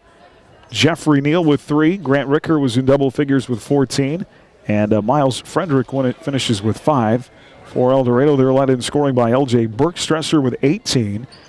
Jeremiah Kimboy with 16. Logan Garner with 2. Jaden Sundgren with 9. Barry Summers finishes with 10. Trip Baker with 3. And Connor Clausing with 4. And 62-55 is the final. El Dorado over the Crusaders. Again, other final scores on the guys' side that we have tonight for you. McPherson beats Augusta 56-32. Rose Hill beats Andale 50. Pratt was leading Smoky Valley late by 6 with about 2 minutes to go. I think if I have everything figured out right, Buhler will fall to the 2 after tonight. El Dorado will stay at the 7. Rose Hill will stay at the 6 because both won. McPherson, for the moment, will stay at the 10 seed, depending on what Circle and Clearwater did tonight. Circle was playing Winfield, and Clearwater was home against Mulvane. So there's still a lot to be decided. The top 4 seeds will host next week. The number 1 seed will host seeds 8, 9, and 16. The number 2 seed, seeds 7, 10, and 15. The number 3 seed, seeds 6, 11, and 14. And the number 4 seed, seeds 5, 12, and 13. That's how it'll all play out. Right now, the 8 and 9 belong to Circle and Clearwater. The 10 and 7 belong to McPherson. But I will tell you, McPherson's not going to stay at 10. I just don't see that they won tonight. I don't see them losing to Circle on Thursday. Mm-hmm. I think they'll bounce up as high as the 8. I think they'll bounce up into that 8-9 matchup. Then we'll see what El Dorado and Rose Hill do. El Dorado will finish up with Augusta. That's a game that Augusta won the first time around at their place. Augusta's one of those interesting teams, though, that they can score too, but they've got a couple of guys that really have to be kind of carry their offense. Yeah, if those guys that they have are on, they're a very dangerous team. But if they're off, they're just kind of another team. They're not super special, and they just are able to manage. And so I think that as we have a final from Pratt wins 56-47. So how does that look from your figurings? Well, that'll move Pratt. Pratt will finish the year at 16-4. They're done. They don't play again this week. They will be the 1 seed in the 4A West. And so they will get the 8, 9, and 16 teams. Likely they will host. They will, so as of today, that was Circle and Clearwater. Now, again, McPherson and Circle play on Thursday, so that could change. Ulysses is the other team that has to make that's a little bit of a shorter trip. Ulysses was looking at having to come to Buhler. Now they only have to go to Pratt. I mean, we're saving them an hour off their drive. Yeah. They should be happy. Buhler would then get the 15 in Wellington. They would have to come to the field house. So there's still so much to figure out in this. Our ladies win earlier tonight. So happy to see them with a bounce in their step as they win 46-42. They win just for the 4th time this year, and a career best 15 points for Gracie Ord. She had 13 in the first half. Buhler improves to 4-15 in the year, 2-7 in the league. El Dorado falls to 1-18 and 0-9.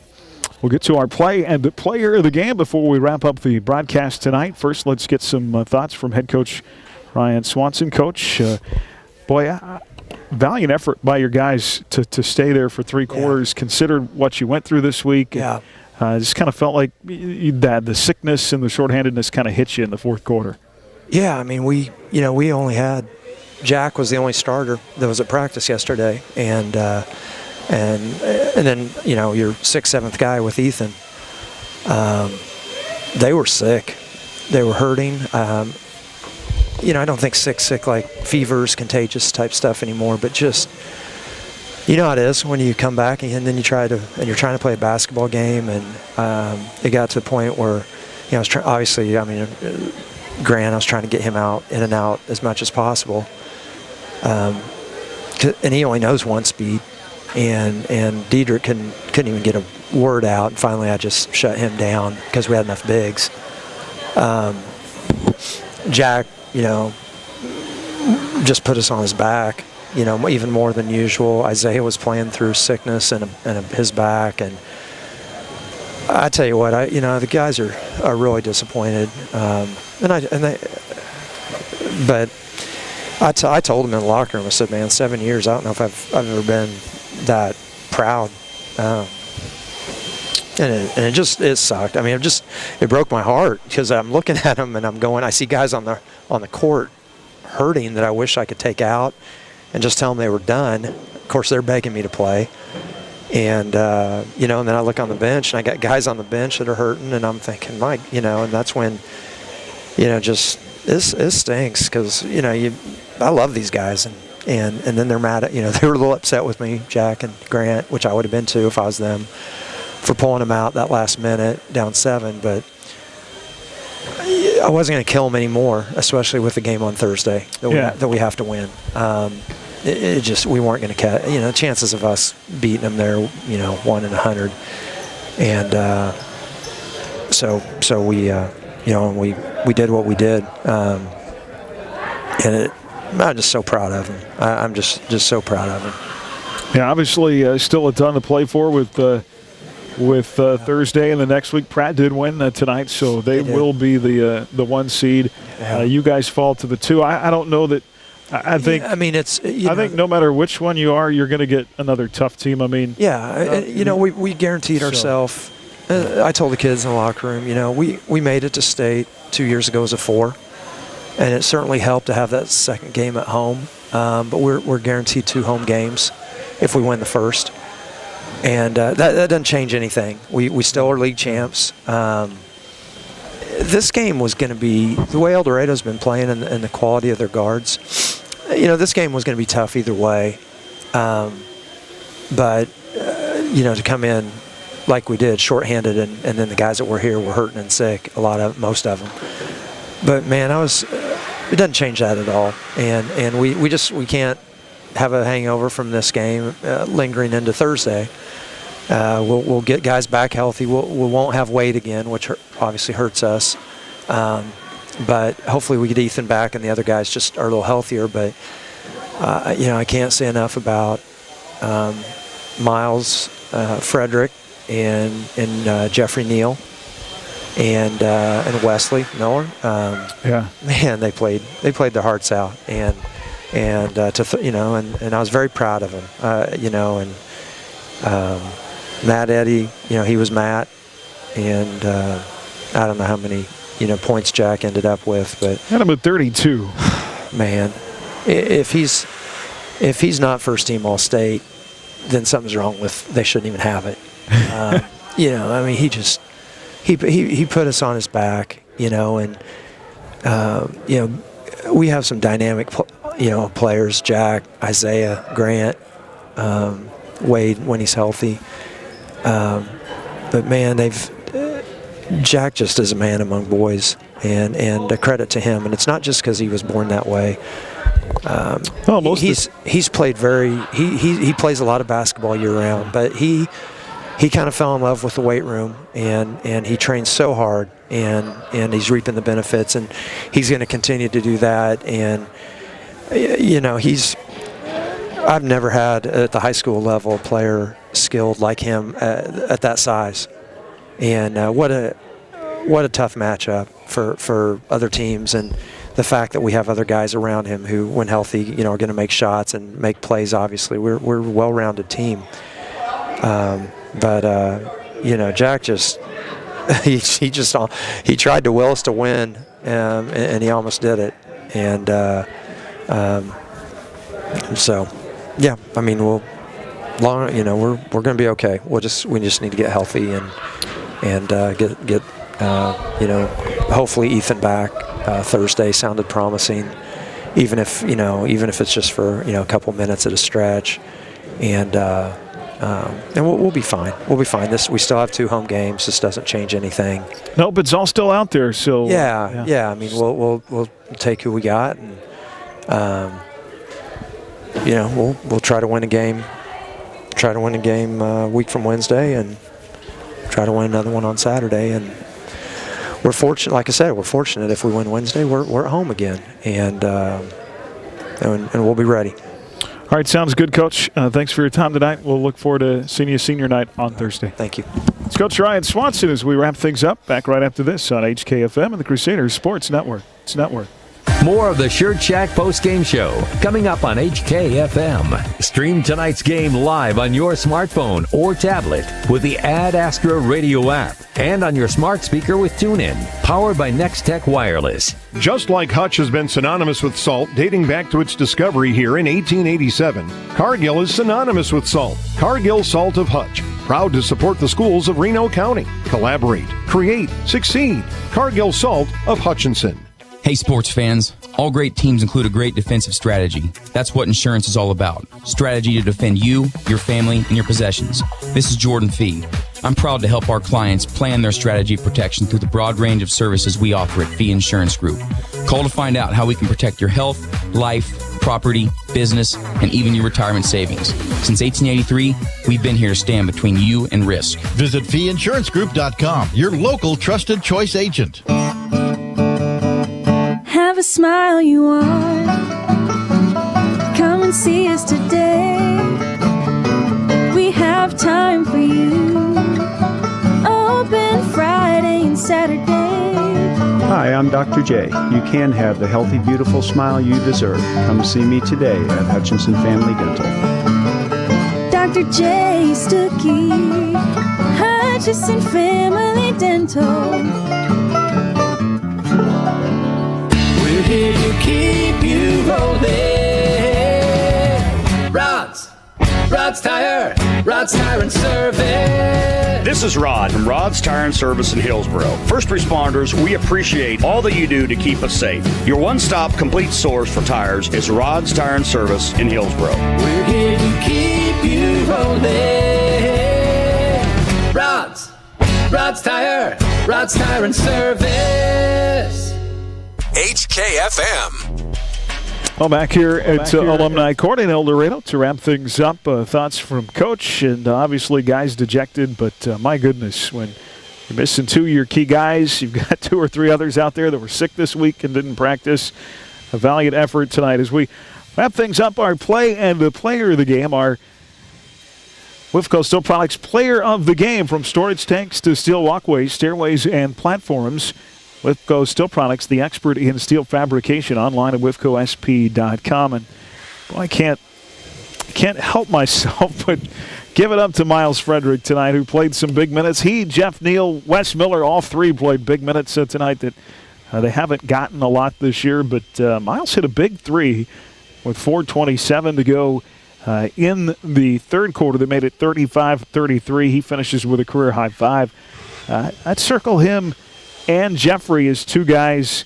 You lose Isaiah, kind of the key cog senior. You'll also lose Wes Miller also. But I think that bench gets a little deeper for Coach next year. I think LaShawn Swanson's another one that's going to get some minutes next year. But I think you're going to see quite a bit of Miles Frederick and Jeff Neal. Oh, without a doubt. And Miles is a guard who can come in, great defender, and then he's so athletic and able to get those fast break points and create opportunities on offense. And these guys are going to play a bunch of ball this summer. And they're going to go out, find games, stay in the gym, get shots up, and they're just going to get better. And when you lose your point guard, your lead defenseman, that hurts. But then you look at what you have on the bench, and you're not as concerned as you normally would be. All right, our Wifco Steel Products player of the game tonight. Hard not to pick Jack Both, who basically, he was the one healthy guy on the team, I think. Yeah. And puts him on his back and almost won the game for him with 32 points. Again, I just think ran out of gas a little bit there in the fourth quarter. Yeah, 32 points is 32 points. I mean, it's impressive to get over 30, and to do it tonight against this caliber of a team is just keeps putting his name out there. And he's a guy who isn't afraid. He took a charge. He'll be emotional if he needs to be, and he wants the ball, and that's what you want. You want guys who are confident and want the ball. So I think that he continues to develop and continues to get over 20, 23, 24 points a game, and then you throw in Grant and a healthy Wade and a healthy Isaiah, and it's a dangerous team. So he continues to grow in his game, and he keeps getting better, and it shows. All right, well, we will see you on Thursday night for senior night The Winfield Vikings will be in the field house. We'll honor our 4 senior basketball players. Of course, Wes Miller and Isaiah Hernandez on the boys' side, and Marin Lackey and Abby Utsi on the girls' side. Look forward to that. And then we'll get set for the postseason. Next week, sub-state first rounds. Girls will play on Tuesday. Guys will play Wednesday.